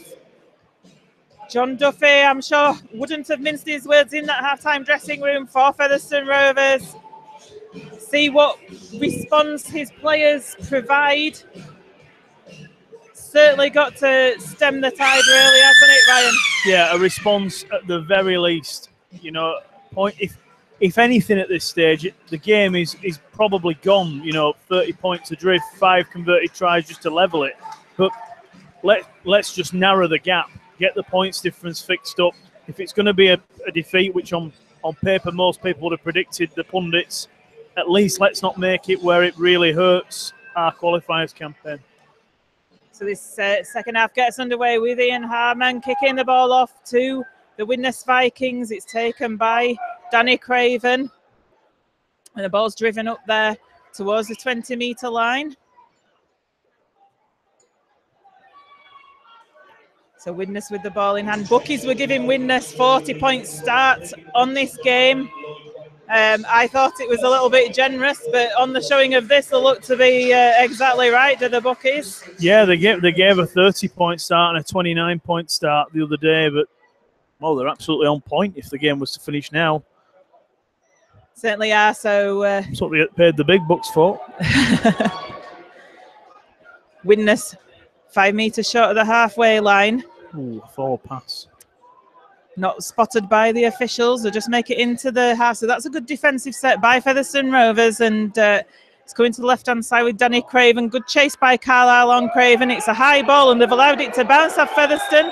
Scott Turner tries to take it, and it's a real mess there. And Talapapa eventually comes up with the ball, I think, through fortune rather than anything else. That Featherstone Rovers get the possession, and now Talapapa gets the penalty as well. On a pitch like the way this bounces and the ball doesn't bounce true no matter what people say, it just doesn't. I find it incredible you let the ball, but 4 players at the back there allowing the ball to bounce. There's just a lack of urgency at the moment, and it's so unlike the Featherstone team that we saw last week that was fighting tooth and nail for every metre. I mean, I'm not wanting to make excuses, but do you think that London game just took too much out of the players? Well, you know, they're a pretty tired outfit they're looking this afternoon. Potentially. You know, it's difficult to tell when the players train. They've looked on it all week. But, you know, at the moment, London are trailing heavily to Hull KR. Perhaps it took a lot out of both teams. Jack Armonroyd now with the ball in hand. He's been one of the better Featherstone Rovers players this afternoon. He's looked impressive in attack. Sam Brooks gets the ball to Brad Tagg. Tagg, 22 metres away from the Widnes line. Featherstone...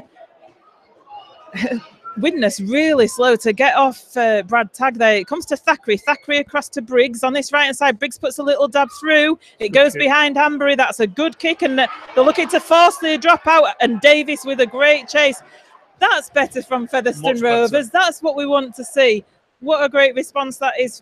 Great attacking set by Featherstone Rovers. Yeah, it were a great kick through from Kyle Briggs. And, you know, good 70, 80 metre gain there as well from the penalty. Nice kick through, and Hanbury, a real quick fullback. He picks the ball up, but he's going nowhere. John Davis absolutely flattening him in his in goal. The dropout makes it over halfway. Kiel Carlisle takes it. He passes it to Sam Brooks, who takes the ball forward. He gets met by 3 Widnes players, gets put onto his back again. Widnes slow to get off Sam Brooks there, and real slow rooks this afternoon. Jack Armonroyd now with the ball. He tries to fend off a couple of Widnes players. He gets the ball away to Briggs, to Davis, to Hardcastle out on that right-hand side. He gets put to the floor just short of the Widnes 30. Briscoe in at dummy half, comes into the middle to Briggs, and then to Brad Tagg, who runs straight and hard over that 30-metre line. Carlisle to Armonroyd. Gets it to Thackeray. Thackeray, the short pass to James Lockwood. James Lockwood's going to go in for a try for Featherstone Rovers. There's a Featherstone Rovers player down in back play. I think they were taken off the ball, but James Lockwood goes in for a try for Featherstone Rovers, 10 metres in from that left-hand touchline. That's the response that John Duffy would have exactly been looking for. Yeah, what a try. That and you know that it's almost frustrating because the way Featherstone have started the first half, phenomenal. You know, Thackeray there, awesome. Little outside pass to Lockwood.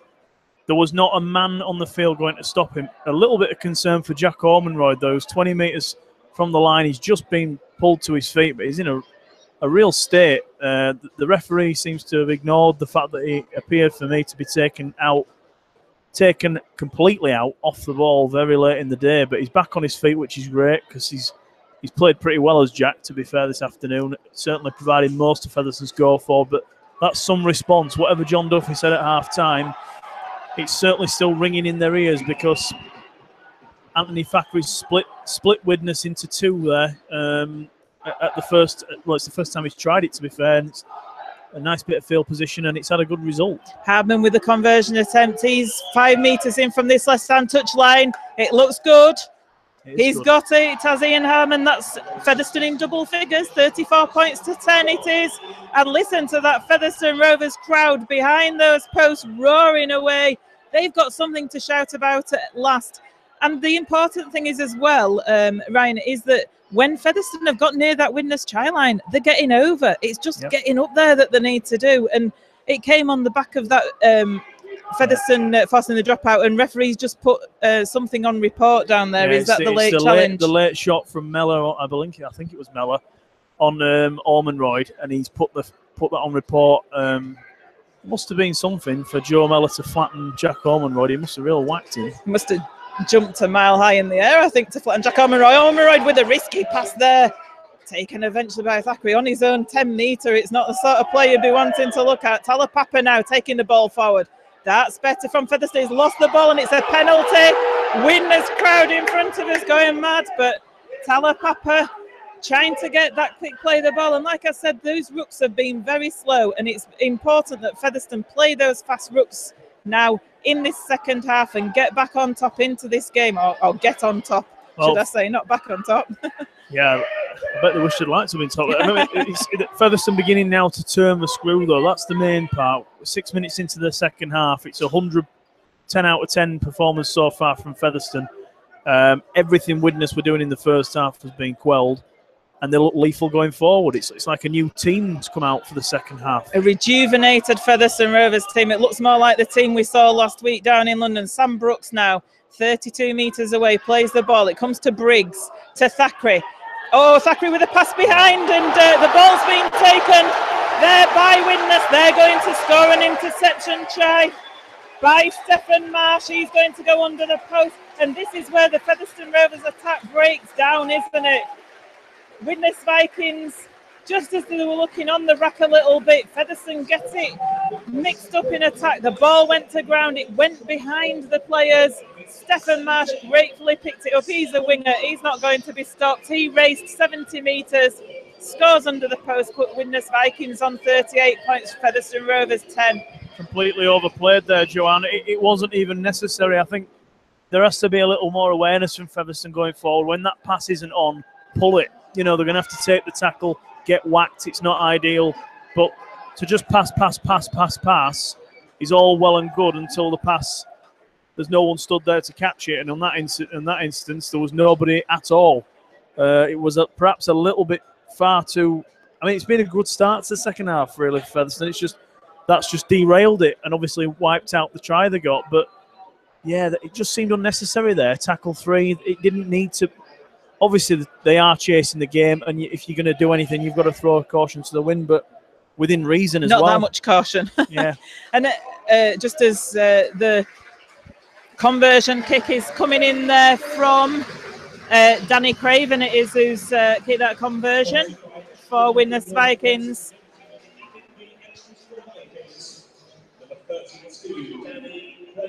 And that brings up the 40 for Widnes. It's 40 points to 10 here at the Halton Stadium. Yeah, the scoreboard is possibly the most important thing now, and narrowing that gap, because it's getting high. 30-point gain for Widnes in terms of points difference. What I would say, just watching the team the last couple of games, you know, it's great to watch this expansive rugby, but sometimes it's like you just said, it's about knowing when to stop that expansiveness and trying to stop forcing that pass. And we have seen quite a number of interceptions, haven't we, the last couple of games down at London last week and in this game we've had a couple of interceptions. That's something that Featherstone are going to have to work on before they play Hull KR on the 3rd of September. Yeah, just forcing that extra pass, and the pass that's not really either on or necessary. It didn't need to happen, that try, to be fair. Widnes into the Featherstone half. Joe Mellor with the ball in hand. He fends off Sam Brooks, but then gets wrapped up by Orman Royd. Brad Tagg in there as well. Kicks coming in on the last from Danny Craven. Everyone offside for Widnes. They were offside as well, and it's not being caught at all. There were at least a couple of metres, 3 or 4 players there in front of Danny Craven when he kicked that ball. Ian Hardman gets to his feet gingerly. He's 8 metres away from his own line, plays the ball. Luke Briscoe's come into the middle of the field. He's got the ball in hand. As I think that's Sam Brooks that's come off, and Daryl Griffin's come on the field for him. Elsewhere, 27 points to 8 now. Hull KR lead London, so they're Hull Kingston Rovers strengthening their grip on potentially automatic promotion, while London will sit with ourselves on a point tonight, probably. Thackeray taking it over the halfway line. It's the last tackle. It's a quick play. Keal Carlisle in at dummy half, floats the ball over the top. Reese Hanbury does collect it, doesn't make it into touch. I think that's what Carlisle was hoping for. He gets round the edge of Thackeray. Griffin's there, though, to meet him with Kyle Briggs. Hanbury gets put to the floor, 13 metres away from his own line. It's coming out to that left-hand side with Run Simon. He takes it over the 20. Chose not to pass, took the ball himself. And again, they're going down that left-hand channel, but Davis is in there with Josh Hardcastle in the tackle. Joined by Kyle Briggs as well in that tackle. Coming across to the other side, flirting the ball out. But good sliding defence from Featherstone, and the ball's dropped by Widnes. They're trying to say that Featherstone knocked it back. I'm not sure what the referee is going to judge here as the scrum. I think it might go to Widnes. It does. Yeah, that's a kick in the nuts, that one. It certainly is, as they say, as Chris Bridge was looking to offload and in a quite tight situation, and unfortunately Featherstone got a hand in there as he tried to give that offload. It'd have been best not just doing that and just letting him do it, because I'm sure that the Stephen Marsh would have been put into touch if he'd have caught it. Anyway, Widnes have got this scrum a couple of metres short of halfway. Mellor feeds the scrum. It comes out the back to Craven. Craven to Hep Cale, who takes it over the halfway line. Just into the Featherstone Rovers half. Coming back the other way, Widnes. We've seen them do that quite a lot this afternoon. They go one way along the line and then the other. Greg Burke tries to push off Daryl Griffin. He does successful on the first attempt, but Griffin and Lockwood get him to the floor on the second. Mellor it is now with the ball, gets it to Chris Bridge, who's coming on the inside. He's looking to offload the ball, and that's a good tackle by James Lockwood, following the ball, and gets the Widnes player to ground. Hep Cale with lots of space, so it was a quick play of the ball. It's coming out to the left-hand side. Featherstone in trouble here, but good recovery by the Featherstone Rovers defence. Out there, the right-hand side of defence for Featherstone Rovers, the one that was stretched so much. The kick comes in. Thackeray has to palm it behind the dead ball line. Force a drop out. It was a good kick that came in there by Widnes, and the chase was on. Thackeray had to palm the ball back, and we've got a Featherstone Rovers player behind the try line needing some attention. Can't quite see who it is, so the dropout's going to be delayed, and Keal Carlisle goes to his knees. Is it Thackeray? No, I think Thackeray was... John Davis. Oh, yeah, John Davis, yeah. Not sure whether it's just a little bit of a ploy. Yeah. Opportunity at the dropout to take some air in, I think, and just stop the play for a couple of minutes. Kyle Briggs with ball in hand, waiting to take this dropout. Referee's gone over to John Davis, said, "Are we able to carry on, mate, or not?" Faz the physio's having a look at him, and not sure what's going on down there. Looks to be a leg. I think the Widnes water boy's got him a ginger Duffy wig. Got himself a ginger Duffy wig. It's quite impressive, isn't it, that? It's a real afro. It's flowing in the wind.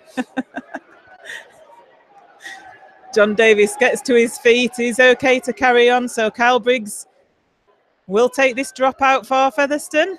See how far he can get it. It's a low one. It skids along, I was going to say the turf, but shall we say skids along the rubber balls. Greg Burke taking it forward towards the 30-metre line. So Featherstone going to have to face Widnes for 5 tackles here. Is Hept Cahill. He's been so influential for Widnes Vikings this afternoon. He's looking to get the ball away. Featherstone managed to put him to the floor though, but they are 15 metres away, and the linking play up quite nicely here with Matt Whitley. He takes it 8 metres away as he's put to the floor, and coming across into the middle with that man Cahill again. It looks one way, looks the other, but not able to pass the ball. He takes it instead towards the posts. Just a metre short of Widnes at the moment. Danny Walker in at dummy half. Replace Lloyd White on the pitch. Craven passes it to Mellor. Mellor gets met by James Lockwood. That's a great tackle from Lockwood. He needs to be careful. He needs to release him. It's a quick play of the ball. It's the last tackle. What are Widnes going to do? Chris Bridge is going to score. That's what Widnes are going to do. The kick came through there, found the gap, and Chris Bridge pounced on the end of that grubber kick that came through. Scores about 15 metres in from this right-hand touchline. Widnes Vikings 44, Featherstone Rovers 10. Wow. Yeah, I was just about to say that, you know, the scoreboard really, in terms of the second half, is completely in the balance. But again, Widnes have just scored at will there. It's almost like they just decided to score at that point. Featherstone have just failed, unfortunately, to get a grip of the Widnes halves, the fullback, and everything that's come up front has just been way too much. You know, the likes of Houston, Cahill.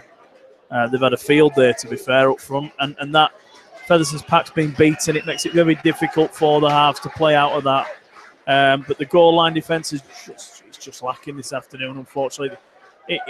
Every try that Widnes have scored, bar the interceptions, have been bang on the Featherstone line. They've not really cut through in any way, really. So, yeah, sadly, it's damage limitation at this stage for Featherstone. 46-10 down if Thompson kicks this. I mean, I think they're playing lucky dip on goalkeepers now. It was Danny Craven last time, weren't it? Now we're on to Thompson. Whoever fancies a go, he's missed. Oh, I don't think he'll be having another go with that attempt. No. So Corey Thompson misses that. It's 44 points to 10 to Widnes Vikings. It was Chris Bridges' hat-trick was that as well.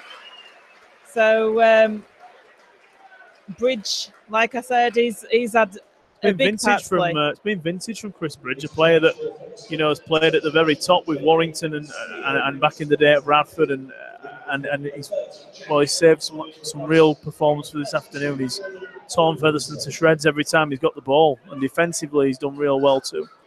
Certainly has. Joe Mellor retrieved that kick-off, and he's passed it on the inside. Widnes 15 metres away from their own line. John Davies in with the tackle.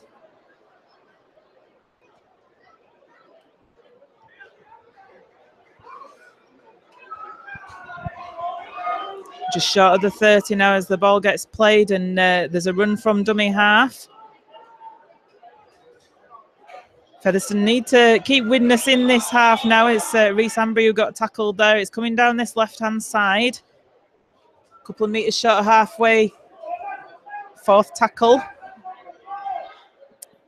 Lots of time on the ball there as Cahill brings it forward, but there's 3 Featherstone forwards. It's the last tackle. It's just short of the 40 metre, the Featherstone 40. Craven gets it somewhere to Mellor. Mellor's going to get tackled on the last, though. That's a mistake by Widnes Vikings. I don't think they quite realised it was the last. Joe Mellor got tackled with ball in hand by Lockwood. So Featherstone get the turnover just before their own 40. So bit of fortune for Featherstone Rovers there. Play the ball comes. Hardman with the ball now, taking it forward. He takes it up to the Widnes 40. Can Featherstone Rovers get near to that Widnes line once again as Carlisle's in at dummy half. Gives it to Baldwinson, who's back on the field. What can Featherstone do here for the first time with ball in hand inside the Widnes sort of 30, 40 metre area. More with a very flat pass to Griffin. You could almost have called it a hospital pass. That there were 3 Widnes players on him before he received it. Thackeray now taking the ball forward. He gets dumped to the floor. 18 metres away from the line. It's the last tackle. Carlisle with the ball at dummy half. It comes out to Briggs. Briggs shapes to kick, and he does over to that right-hand side. It's going to be taken easily there, though, and it's going to be a 20-metre tap, and they're looking for a quick one here, and they do so to Widnes. So Featherstone going to have to be careful, and Thackeray does well. He knocks the ball out of the hand. That's a free play.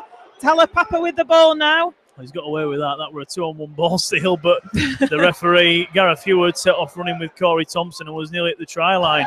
So Talapapa gets the ball away. John Davis puts the ball down. It's a free play there. So Featherstone Rovers are going to get this scrum.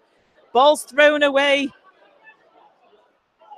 by Corey Thompson. I'm not sure that you're allowed to do that, really, throw the ball away when there's a scrum coming. But that's the least of Featherstone's problems, though, Joanne. I think they'd be quite happy. Yeah, it's the right call from... not sure why the crowd are booing in front of us, because it was a free play. Perhaps they'd forgotten what had happened. Well, it's the right call there, but obviously the wrong call. In fairness, when Thackeray ripped the ball out, it was a great play to stop Corey Thompson, but now they've cost themselves a penalty for dissent and a massive opportunity to Featherstone to close the gap. Somebody said something out of turn there to Mr. Hewer about the reason why that penalty was given. So Featherstone with a great opportunity here now as Jordan Baldwinson takes it over the 10-metre line. 5 tackles left in this set for Featherstone Rovers. Carlisle in at dummy half. He gets it to Griffin, to Briggs. Briggs gets it out to Hardman, but that's great tackling, great defence by Widnes Vikings over on that right-hand side of the Featherstone attack. It comes back into the middle with Briggs. He does a bit of a dummy. It goes to Thackeray, goes to Lockwood, but again, Widnes are there waiting for him, so he gets tackled on the 10. Featherstone not made much forward in this set so far. It comes to Thackeray. Thackeray to Baldwinson on the charge. He gets tackled 5 metres away from the line. Carlisle in at dummy half. He puts a little kick through for Griffin to chase. It's all over the place. I'm not sure who's ended up with the ball. Not Griffin. Not Griffin, and the referee's gone into the Featherstone defensive line, so that'll be a Widnes ball. Yeah, you can see why they tried to do that there, but on tackle 2 or tackle 3, is it a little early? Is it, you know, the game essentially is gone, so chasing it at this case might be pointless. Perhaps just get through the sets, complete the sets, and then wind the clock down. And then Featherstone give a penalty away for offside from that first play, so giving Widnes easy metres. They're up to the halfway line with Chris Bridge already on this first tackle, so not the best end to that attacking play. They had a great opportunity there, did Featherstone. Joe Mellor now with the ball. He comes back the other way because Griffin had cut his avenue off down to the left-hand side, so he came back to the right. Talapapa is going to get penalised. He's laying all over the top of the Widnes player there, so marching Widnes down the field with this indiscipline. If you consider what John Duffy said after the London game to the media, he said that Featherstone had gifted penalties to teams and they're just allowing easy possession, and then it's difficult to stop top teams from scoring against you when they're getting full sets on your line. It's as though that message hasn't gone in, unfortunately, because this is exactly what was happening at London in those sort of negative parts of the game where it wasn't going Featherstone's way. Buchanan there with the ball. He's caused quite a few problems for Featherstone Rovers as well this afternoon. He's taken it over the 10-metre line and it's coming down as a dummy runner with Hep Cale, and now Hanbury's coming to the attack, but good Featherstone defence, get him down 8 metres away from the line. Mellor's in at dummy half. Comes to Hep Cahill now. Very strong near that line. Featherstone defence are going to have to muscle up. He gets almost over. I think he might have even got the ball down there. That's a tough call. That is a he's held up call over the line, and to be fair, the in-goal touch judge was there and he was down looking. So what was he doing? I mean, no disrespect, but Cahill's got the ball down there all day long on the line. It looks like it from our position, but I guess he was closer. But Widnes here on the attack once again. They're just a metre short of that Featherstone line, and Featherstone desperate in defence. It's going to come wide and Featherstone could be in trouble. Moore comes out of the line to try to take Mellor. He doesn't. Scott Turner's going to go for the high ball that's coming from Mellor, but Stefan Marsh beats him to it. A tall guy like Turner, you would expect to take that. Unfortunately, Stefan Marsh leapt into the air and took it, got it down in that right-hand corner. Featherstone Rovers further behind. It's 48 points to 10. Struggling for words on that one, Joanne. Struggling for words. The ball comes out the back. Richard Moore just needs to take the half back out. He had hold of him. Kick into the corner, and Scott Turner, you know, man on man there, well and truly beaten by Stefan Marsh. Yeah, I mean, John Duffy's got his head in his hands at the moment. It's difficult to have anything other at the moment, you know. Wow, another try from another kick, and it seems whatever Widnes have thrown at Featherstone today, nearly everything they've struggled to deal with, unfortunately. You know, and we're now going to come up to 50 points, which is, you know, obviously game, set and match. There's no doubt about that, but it's the points difference that is a concern. If you look at the way the qualifiers are shaping up with ourselves, London and Halifax in the bottom three, points difference could well decide which team finishes sixth. And at the moment, although London are 33-14 down at Hull KR, it's not 50 points to 10, and that's where it could be. We're talking about £250,000 on points difference. And yeah, for me, that becomes a priority then.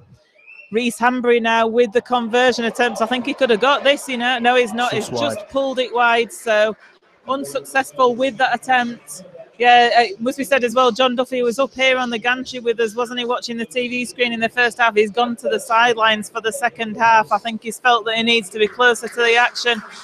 And the reaction from the Featherstone players after half-time was good. They came out well, but they've just seemed to have reverted to the first half type that they had. So Hardman gets the ball, kicks the ball and gets it back underway this second half. The interception try that Featherstone suffered, obviously, as a result of trying to score a second repeat try, that appears to have taken the wind completely out of the sails at the moment, and Widnes now looking really running at will. They are, and they've certainly got a zip in their step, haven't they? Whereas the Featherstone haven't. Although there's a knock on by Widnes. There's a knock on by Matt Whitley. It was on his own 30-metre line, so Featherstone are going to get the put in at the scrum, and Featherstone with some much needed possession here. Yeah, absolutely. It's a breather in defence and a chance to get more points on the board, which you'd hope Featherstone can take. If Featherstone can finish the game off here with 2 or 3 tries, it would certainly balance the scoreboard a little bit, but and perhaps wouldn't be a true reflection of the game, but would help massively in terms of points difference and going into the next game with something more than a heavy defeat. Obviously, chalks up, because with the break for the Challenge Cup, it's going to be a long fortnight for these guys. Certainly is. Ian Harmon juggling with the ball from the first play from that scrum, managed to keep hold of it. Featherstone's heart's in the mouth for a bit. Richard Moore now with the ball, takes it over the 20, gets the ball out the back door to Darryl Griffin, who gets it to Carlisle, to Baldwinson. Baldwinson to Hardman, to Briggs. It's quick hands. Not the best pass to Luke Briscoe, though. He gets the ball away to Josh Hardcastle, and Featherstone have gone back 20 metres there, unfortunately, through trying to keep the ball alive. Yeah, overplaying again, sadly. I think it was, forward. Yeah, the pass from Briggs to Briscoe. Briscoe had to, and Briggs passes a ball, and Featherstone knock on there with Josh Hardcastle, and oh my word. Not the best, a little bit of afters as well. I don't think Featherstone too happy with what was going on there. Briggs with an offload forcing that pass, but I was going to say the play before it was a Briggs pass to Briscoe that just went behind Briscoe, and the momentum had been lost in that play then, hadn't it? So, yeah, Featherstone not the finest hour, I'd say, in that. We said when I mentioned when they scored the interception try, it was just a case of recognising when that pass is on and when it's not on. And I thought for me there, when Jordan Baldwinson had the ball, he didn't need to throw it again. They were 5-6 metres away from the line, and they throw it again. And it's resulted in Widnes now being 50 metres from the Featherstone try line. Certainly has. So Widnes now with Gil Dudson taking it forward. He takes it to the 40 metre. Is one of their big pack. Him and Buchanan punched holes in the Featherstone defence. So there's that man Buchanan. Surely a forward pass there. Unlucky. Nice play from Widnes, but it was forward. A mile forward. to Houston. But, you know, I'm sure Dennis Betts will be pretty pleased with this. You know, that what are they, 15 minutes from home now, and they're 48-10 up, and they're still playing like the only 6-0 up. So, you know, they'll know after this game, perhaps, knowing that they've still got to play London as well from the Championship and Hull KR, I believe, that their place in Super League should be secured. It'd be quite a shock to think that Widnes could find themselves in a £1 million game. They've done well today. Yeah, I can't imagine that they would, and they have looked pretty impressive, haven't they, against Halifax at Halifax, which is always a tricky place to go, although Featherstone favourite usually. James Lockwood now with the ball, 5 metres short of halfway line. It is Widnes Vikings 48, Featherstone Rovers 10 in this game. Thackeray with a flat pass. It was a good pass. The fans in front of us shouted forward, but it was a good one. John Davis now on that right-hand side takes it up to the Widnes 30. Yeah, can't fault the effort from Anthony Thackeray today. He's trying his absolute damnedest to make something happen. Thackeray, that man to Harmon to Talapapa. Talapapa cuts inside. He passes the ball, but it's an errant pass. It goes to Widnes Vikings. Thackeray with a great tackle there on Danny Walker. It was all important because the ball had gone from Talapapa into the Widnes player's hands, into Danny Walker's hands, and he looked to be running away with it, but Thackeray chased him down and did well to grab him by the collar and get him to the floor. So Widnes on halfway now with the ball in hand.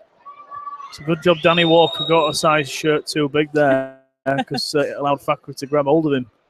Yeah, again, one pass too many, Joanne, and it went from attack to defence. That's all that's happened there. It's pretty simple, I'm sure, when you look back at that. I'm sure they'll be looking at this in review, and yeah, it could be a long review session. It's going to be a very long review session, isn't it? And yeah. Last tackle for Widnes, the 35 metres away from the Featherstone line. Danny Craven shows the ball, gives it to Mellor. It comes out. They've got men over here. Chris Bridge is looking for his fourth. He gets the ball out the back door. Oh, and Featherstone Rovers, what are they doing? James Lockwood looked to pass, and he's going to be dragged into touch. Referee just consulting with the touch judge. It's a Widnes put-in. Featherstone making a real meal of that there because Widnes hadn't been able to retrieve it. James Lockwood got it, and then he decided to pass, and he managed to get the ball back and then got put into touch. It's a Widnes put-in at the scrum, and the way things are going at the minute, he'd bet on Widnes getting the 50 up here. Yep, yeah. Madness at the back there, unfortunately. I mean, Chris Bridge, again, I said vintage performance. It was silky stuff down that right-hand side. Hanbury coming into the line, lethal today. I often find every time I watch Reece Hanbury, it's either all or nothing, and unfortunately for Featherstone today, it's all. And the flick inside pass from Bridge, had it come off, it would have been more pain, but Featherstone have gifted possession back to Widnes again. It's almost like, come on, let's have another go at us. It's John Duffy must be just wanting this to be over. I'm certain, and perhaps those travelling Featherstone fans are as well. It's going to be a long journey home back on the M62 for the players and the fans today. And Craven giving the ball there to Matt Whitley, and Widnes have come up with the error. You could see Mellor, he was saying to Matt Whitley, come down the side of me, and that's exactly what he did. He got the ball away, and Whitley was on his way to the try line, but Featherstone defence came up and forced the error, so Featherstone are going to get their put in. They've survived that. Yep. It's like the word survive is possibly the most apt at the moment. It is survival mode now for Featherstone. Half-time score 34-4 in theory. You know, it's only 14-6 to Widnes in the second half, but I don't think John Duffy will be taking many positives from the game, unfortunately, because the job for Widnes was done. Possibly after half an hour. So it might not be the second half that needs too much of the review. It's the first. It was, you know, we spoke about it before the game. They had to start well. They didn't.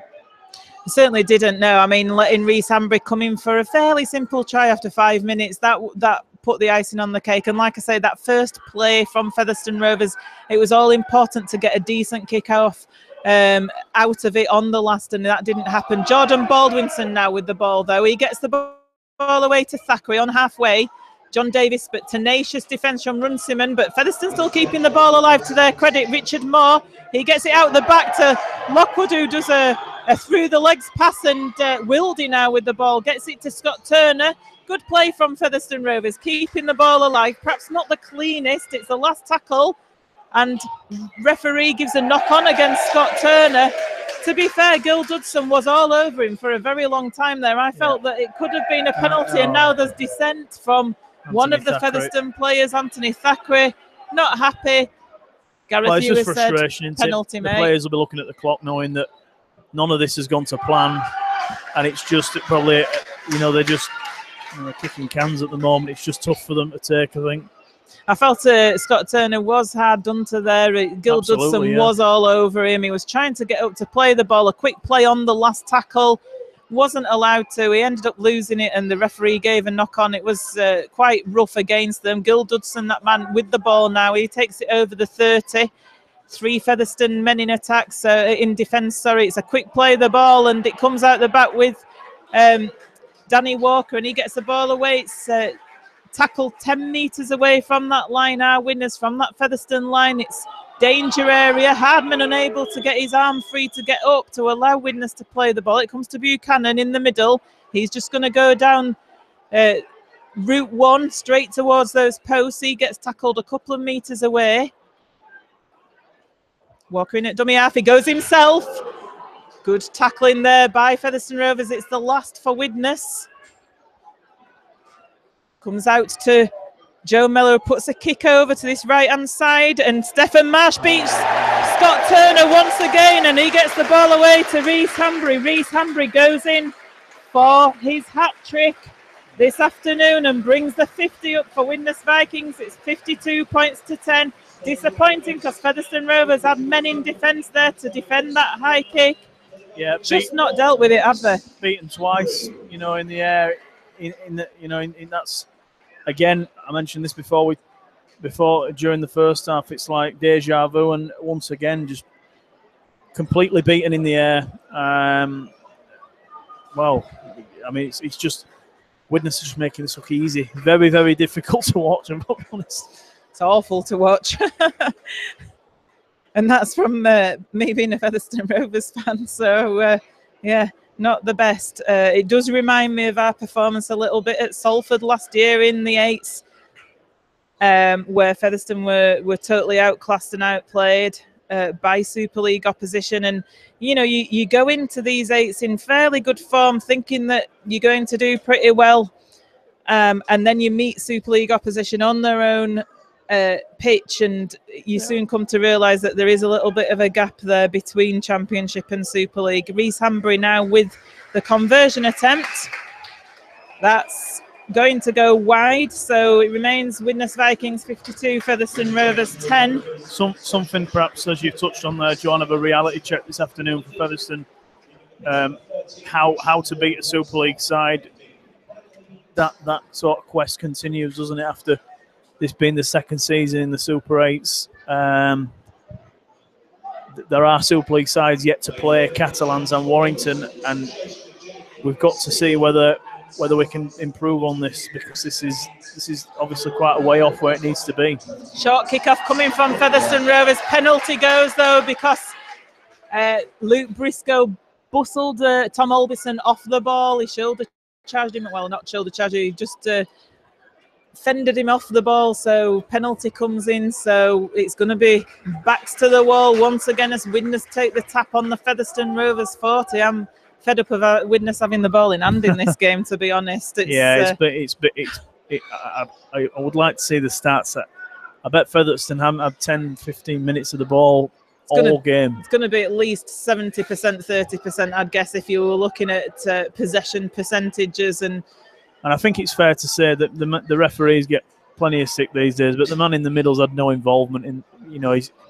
I think Gareth Hughes put on a pretty good performance, and virtually nothing he would have been able to. It's not like he's made any crazy calls. Been a couple of big calls, but Featherstone have I've not had anything to. There's no complaints towards the referee for either side.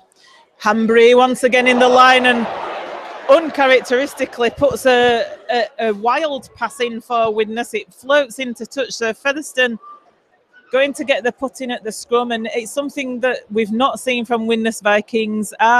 Many errors this afternoon. It's been a pretty clinical performance by Widnes. Their completion rates must be up in the high 80s or 90% in terms of that.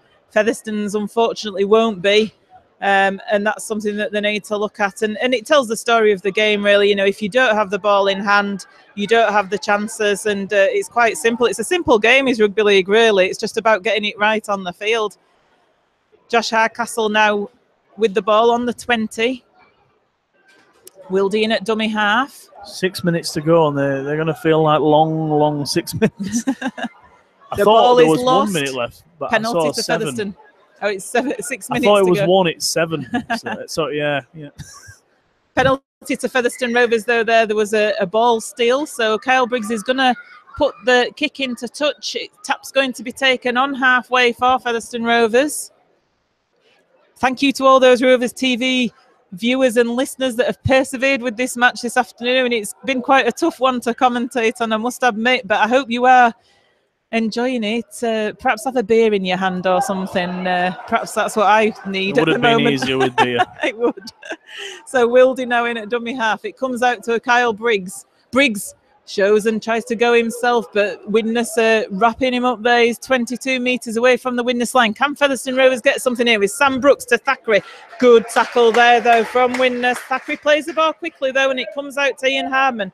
Hardman takes it back into the centre of the field. He goes down that right-hand channel. Briggs, a wild pass there, but Baldwinson manages to pick it up. Baldwinson still going out on that right-hand flank. He's 5 metres short. It's the last tackle Gareth Ewer calls, so Featherstone Rovers with a chance here against the Widnes Vikings. It comes to Briggs. He puts a kick through towards the post. It gets put behind by Matt Whitley. So Featherstone Rovers forced to drop out. Last time they did that, they scored on the back of it. Yeah, well, that's the best, possibly the best kick of the game there from Kyle Briggs. Grubber kick into the in goal. Lots of problems for Widnes. But, you know, they almost seem happy to take that drop out. Again, this is only the second time in the game that Featherstone have had repeat sets on the Widnes line. That probably tells you a little bit of the tale. Some stats, that, isn't it? Second time repeat sets, and if you're going to stamp a mark on a game, you do need to be forcing those and pressure, yeah. Build pressure. I think we called it early in that first half, didn't we? Some of the play decisions on that last tackle aren't the best. And something they're going to have to look at. Sam Brooks just getting some attention there from the physio. He takes his place back on the field of play, and the dropout's going to be taken. It's a high one. It makes it up to halfway. Thackeray's underneath it. He takes it well. Gives it to Brad Tagg. Tagg takes it over the 40.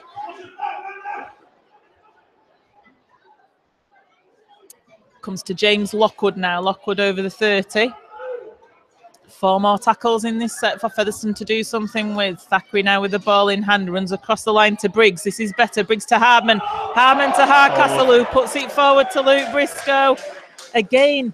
Forcing it. Really, yeah, overplaying. It's been 1 pass too many every time that's happened, I think. I'm not sure if it was 1 pass too many or just not getting the shape right to do that pass. Perhaps, yeah. You know, because if you look Briscoe's at that actually in across the front line, of Josh Hardcastle pretty much there, wasn't he? Yeah, it was, and Hardcastle didn't take the ball cleanly there from Hardman. It's kind of as if they're just as if they need more practice at it almost. Yeah, well, that's fair. Perhaps a fair point. It's pretty much game over on Humber side. Hull KR 35, London 20 with 4 minutes remaining. But the key difference will be between the bottom 3 teams is that Featherstone's points difference is going to look pretty messy after this one. It certainly is, and the saving grace is that Halifax just weren't able to do it at Warrington yesterday, so they're still on 0 points, which leaves Featherstone. Well, it means it's a massive game against Hull KR at home. It's a qualifier sort of deciding fixture, in my opinion, that one for Featherstone. What do Featherstone want as their legacy from this? Hull KR at home, we'll find out. Thackeray with the ball now. It's a free play because there was a mistake. So it comes out to into the middle with John Davis to Hardcastle to Briggs. He gets it to Briscoe. Briscoe takes it forward. He loses the ball. So I think the ball referee's calling the time off. I think the ball will be taken back for the free play from the Matt Whitley knock on. So that's right back into the. Oh no, he's not going to give a knock on against Luke Briscoe. No, he is. Yeah, so it goes to Widnes. I think he'd say they got over the advantage line, so it's not going to be brought back this time. So it's going to be a Widnes put in at the scrum, and again, Featherstone just, like I say, completion rates. John Duffy must be tearing his wig out at them. He'll have no hair left, won't the lad, will he, by the end of this season? Certainly won't be ginger. Or blue, or black. It'll be nothing there. 30 metres away from their own line. Widnes with this scrum then, and it comes out the back. Stephen Marsh with the ball. Well, they've been here before, Widnes. They've been in the qualifiers twice now. And every time they've been in it, they've always got out of it quite clinically, which probably must frustrate their fans more than anything, because they've not been at the races in 2017 in terms of that top 8 in Super League, but they've been shocking, really, haven't they? When when I've watched them, they've been shocking. But other than the Warrington defeat, they've dealt with Halifax, and they've well and truly dealt with Featherstone. Yeah, makes you wonder how Warrington beat them, actually, doesn't it? When you see Warrington, how they played yesterday and how Widnes have played today. Yeah, I agree with that. Or is it the opposition that they've played against just not putting the pressure on as Widnes come here, and Joe Mellor's going to go in for a try of his own. Well deserved for Joe Mellor. He just skips through the Featherstone Rovers defence from 10 metres out there. Goes under the post. It's Widnes Vikings 56, Featherstone Rovers 10.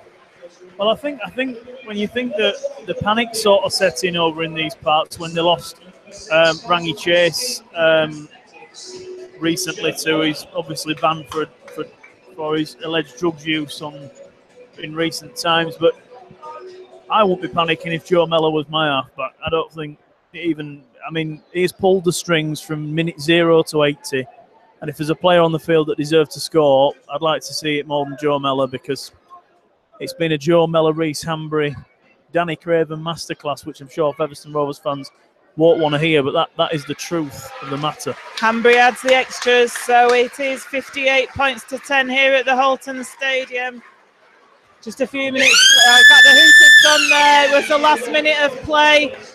Featherstone Rovers being well and truly beaten here by Super League opposition here at the Halton Stadium in this round 3 Super 8 qualifiers game. 58 points to 10. It has ended up Featherstone Rovers just getting that one try in the second half very early on from James Lockwood. But we've had a couple of hat-tricks this afternoon from Reece Hambury and from Chris Bridge. And Joe Mellor just finished off the game there with an individual effort, as we've just been speaking. Joe Mellor, Danny Craven, Reece Hambury, and earlier on in the game, Hep Cahill being the pivot players that have really undone that Featherstone Rovers defence. Featherstone Rovers on a real off day today. It did not appear to be the same team that we saw down in the capital last week that pulled off that draw against London. There seem to be some very tired bodies out there. I think what it is back to the drawing board for John Duffy, and to just see what exactly went wrong there. I think there's quite a few things that we could pull out of that game. Yeah, I think the big question mark was going to be what effect on this team would the injuries to Frankie Mariano, Chris Alumnia, obviously the continued absence of Walton, Andy Bostock, all have, without pulling from the excuse box too early. And I'm sure John Duffy won't want to hear that either. Those 4 players and losing them has obviously proven massively detrimental.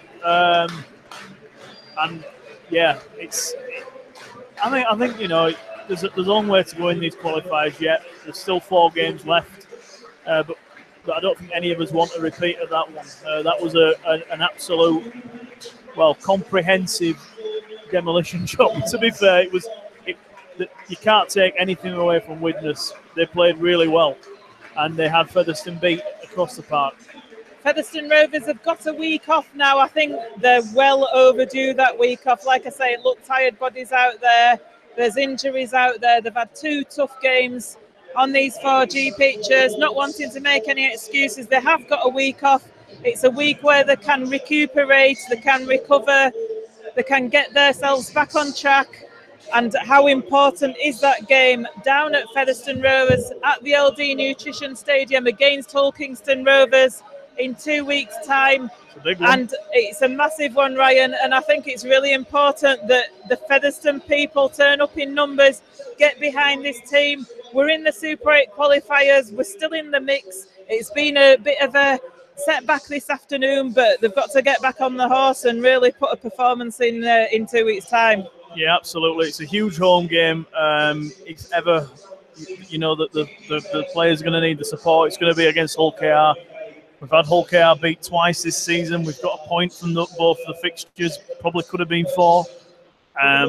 There's absolutely no reason why Featherstone can't do a job on Hull KR. They've just about finished off London this afternoon, but again, they've played in our competition all year. We know everything about Hull KR. They've not signed anyone that we don't know about. And if we can get a couple of bodies fit, strap some players up and get some players jabbed up and whatever. It's been a long year and the fatigue probably sets in at this point, but perhaps a little bit more than we expected from that London game had come out of the tank. It was a fine effort down there and the guys did look a little fatigued today, unfortunately. Certainly did. Join us in 2 weeks on RoversTV for Featherstone Rovers versus Hull Kingston Rovers in that round 4. We're going to go down now to have a chat with John Duffy in the post-match and a few players just to find out exactly what their thoughts are on this performance this afternoon. Watch out for those coming out on the YouTube channel this week. Thanks for joining us.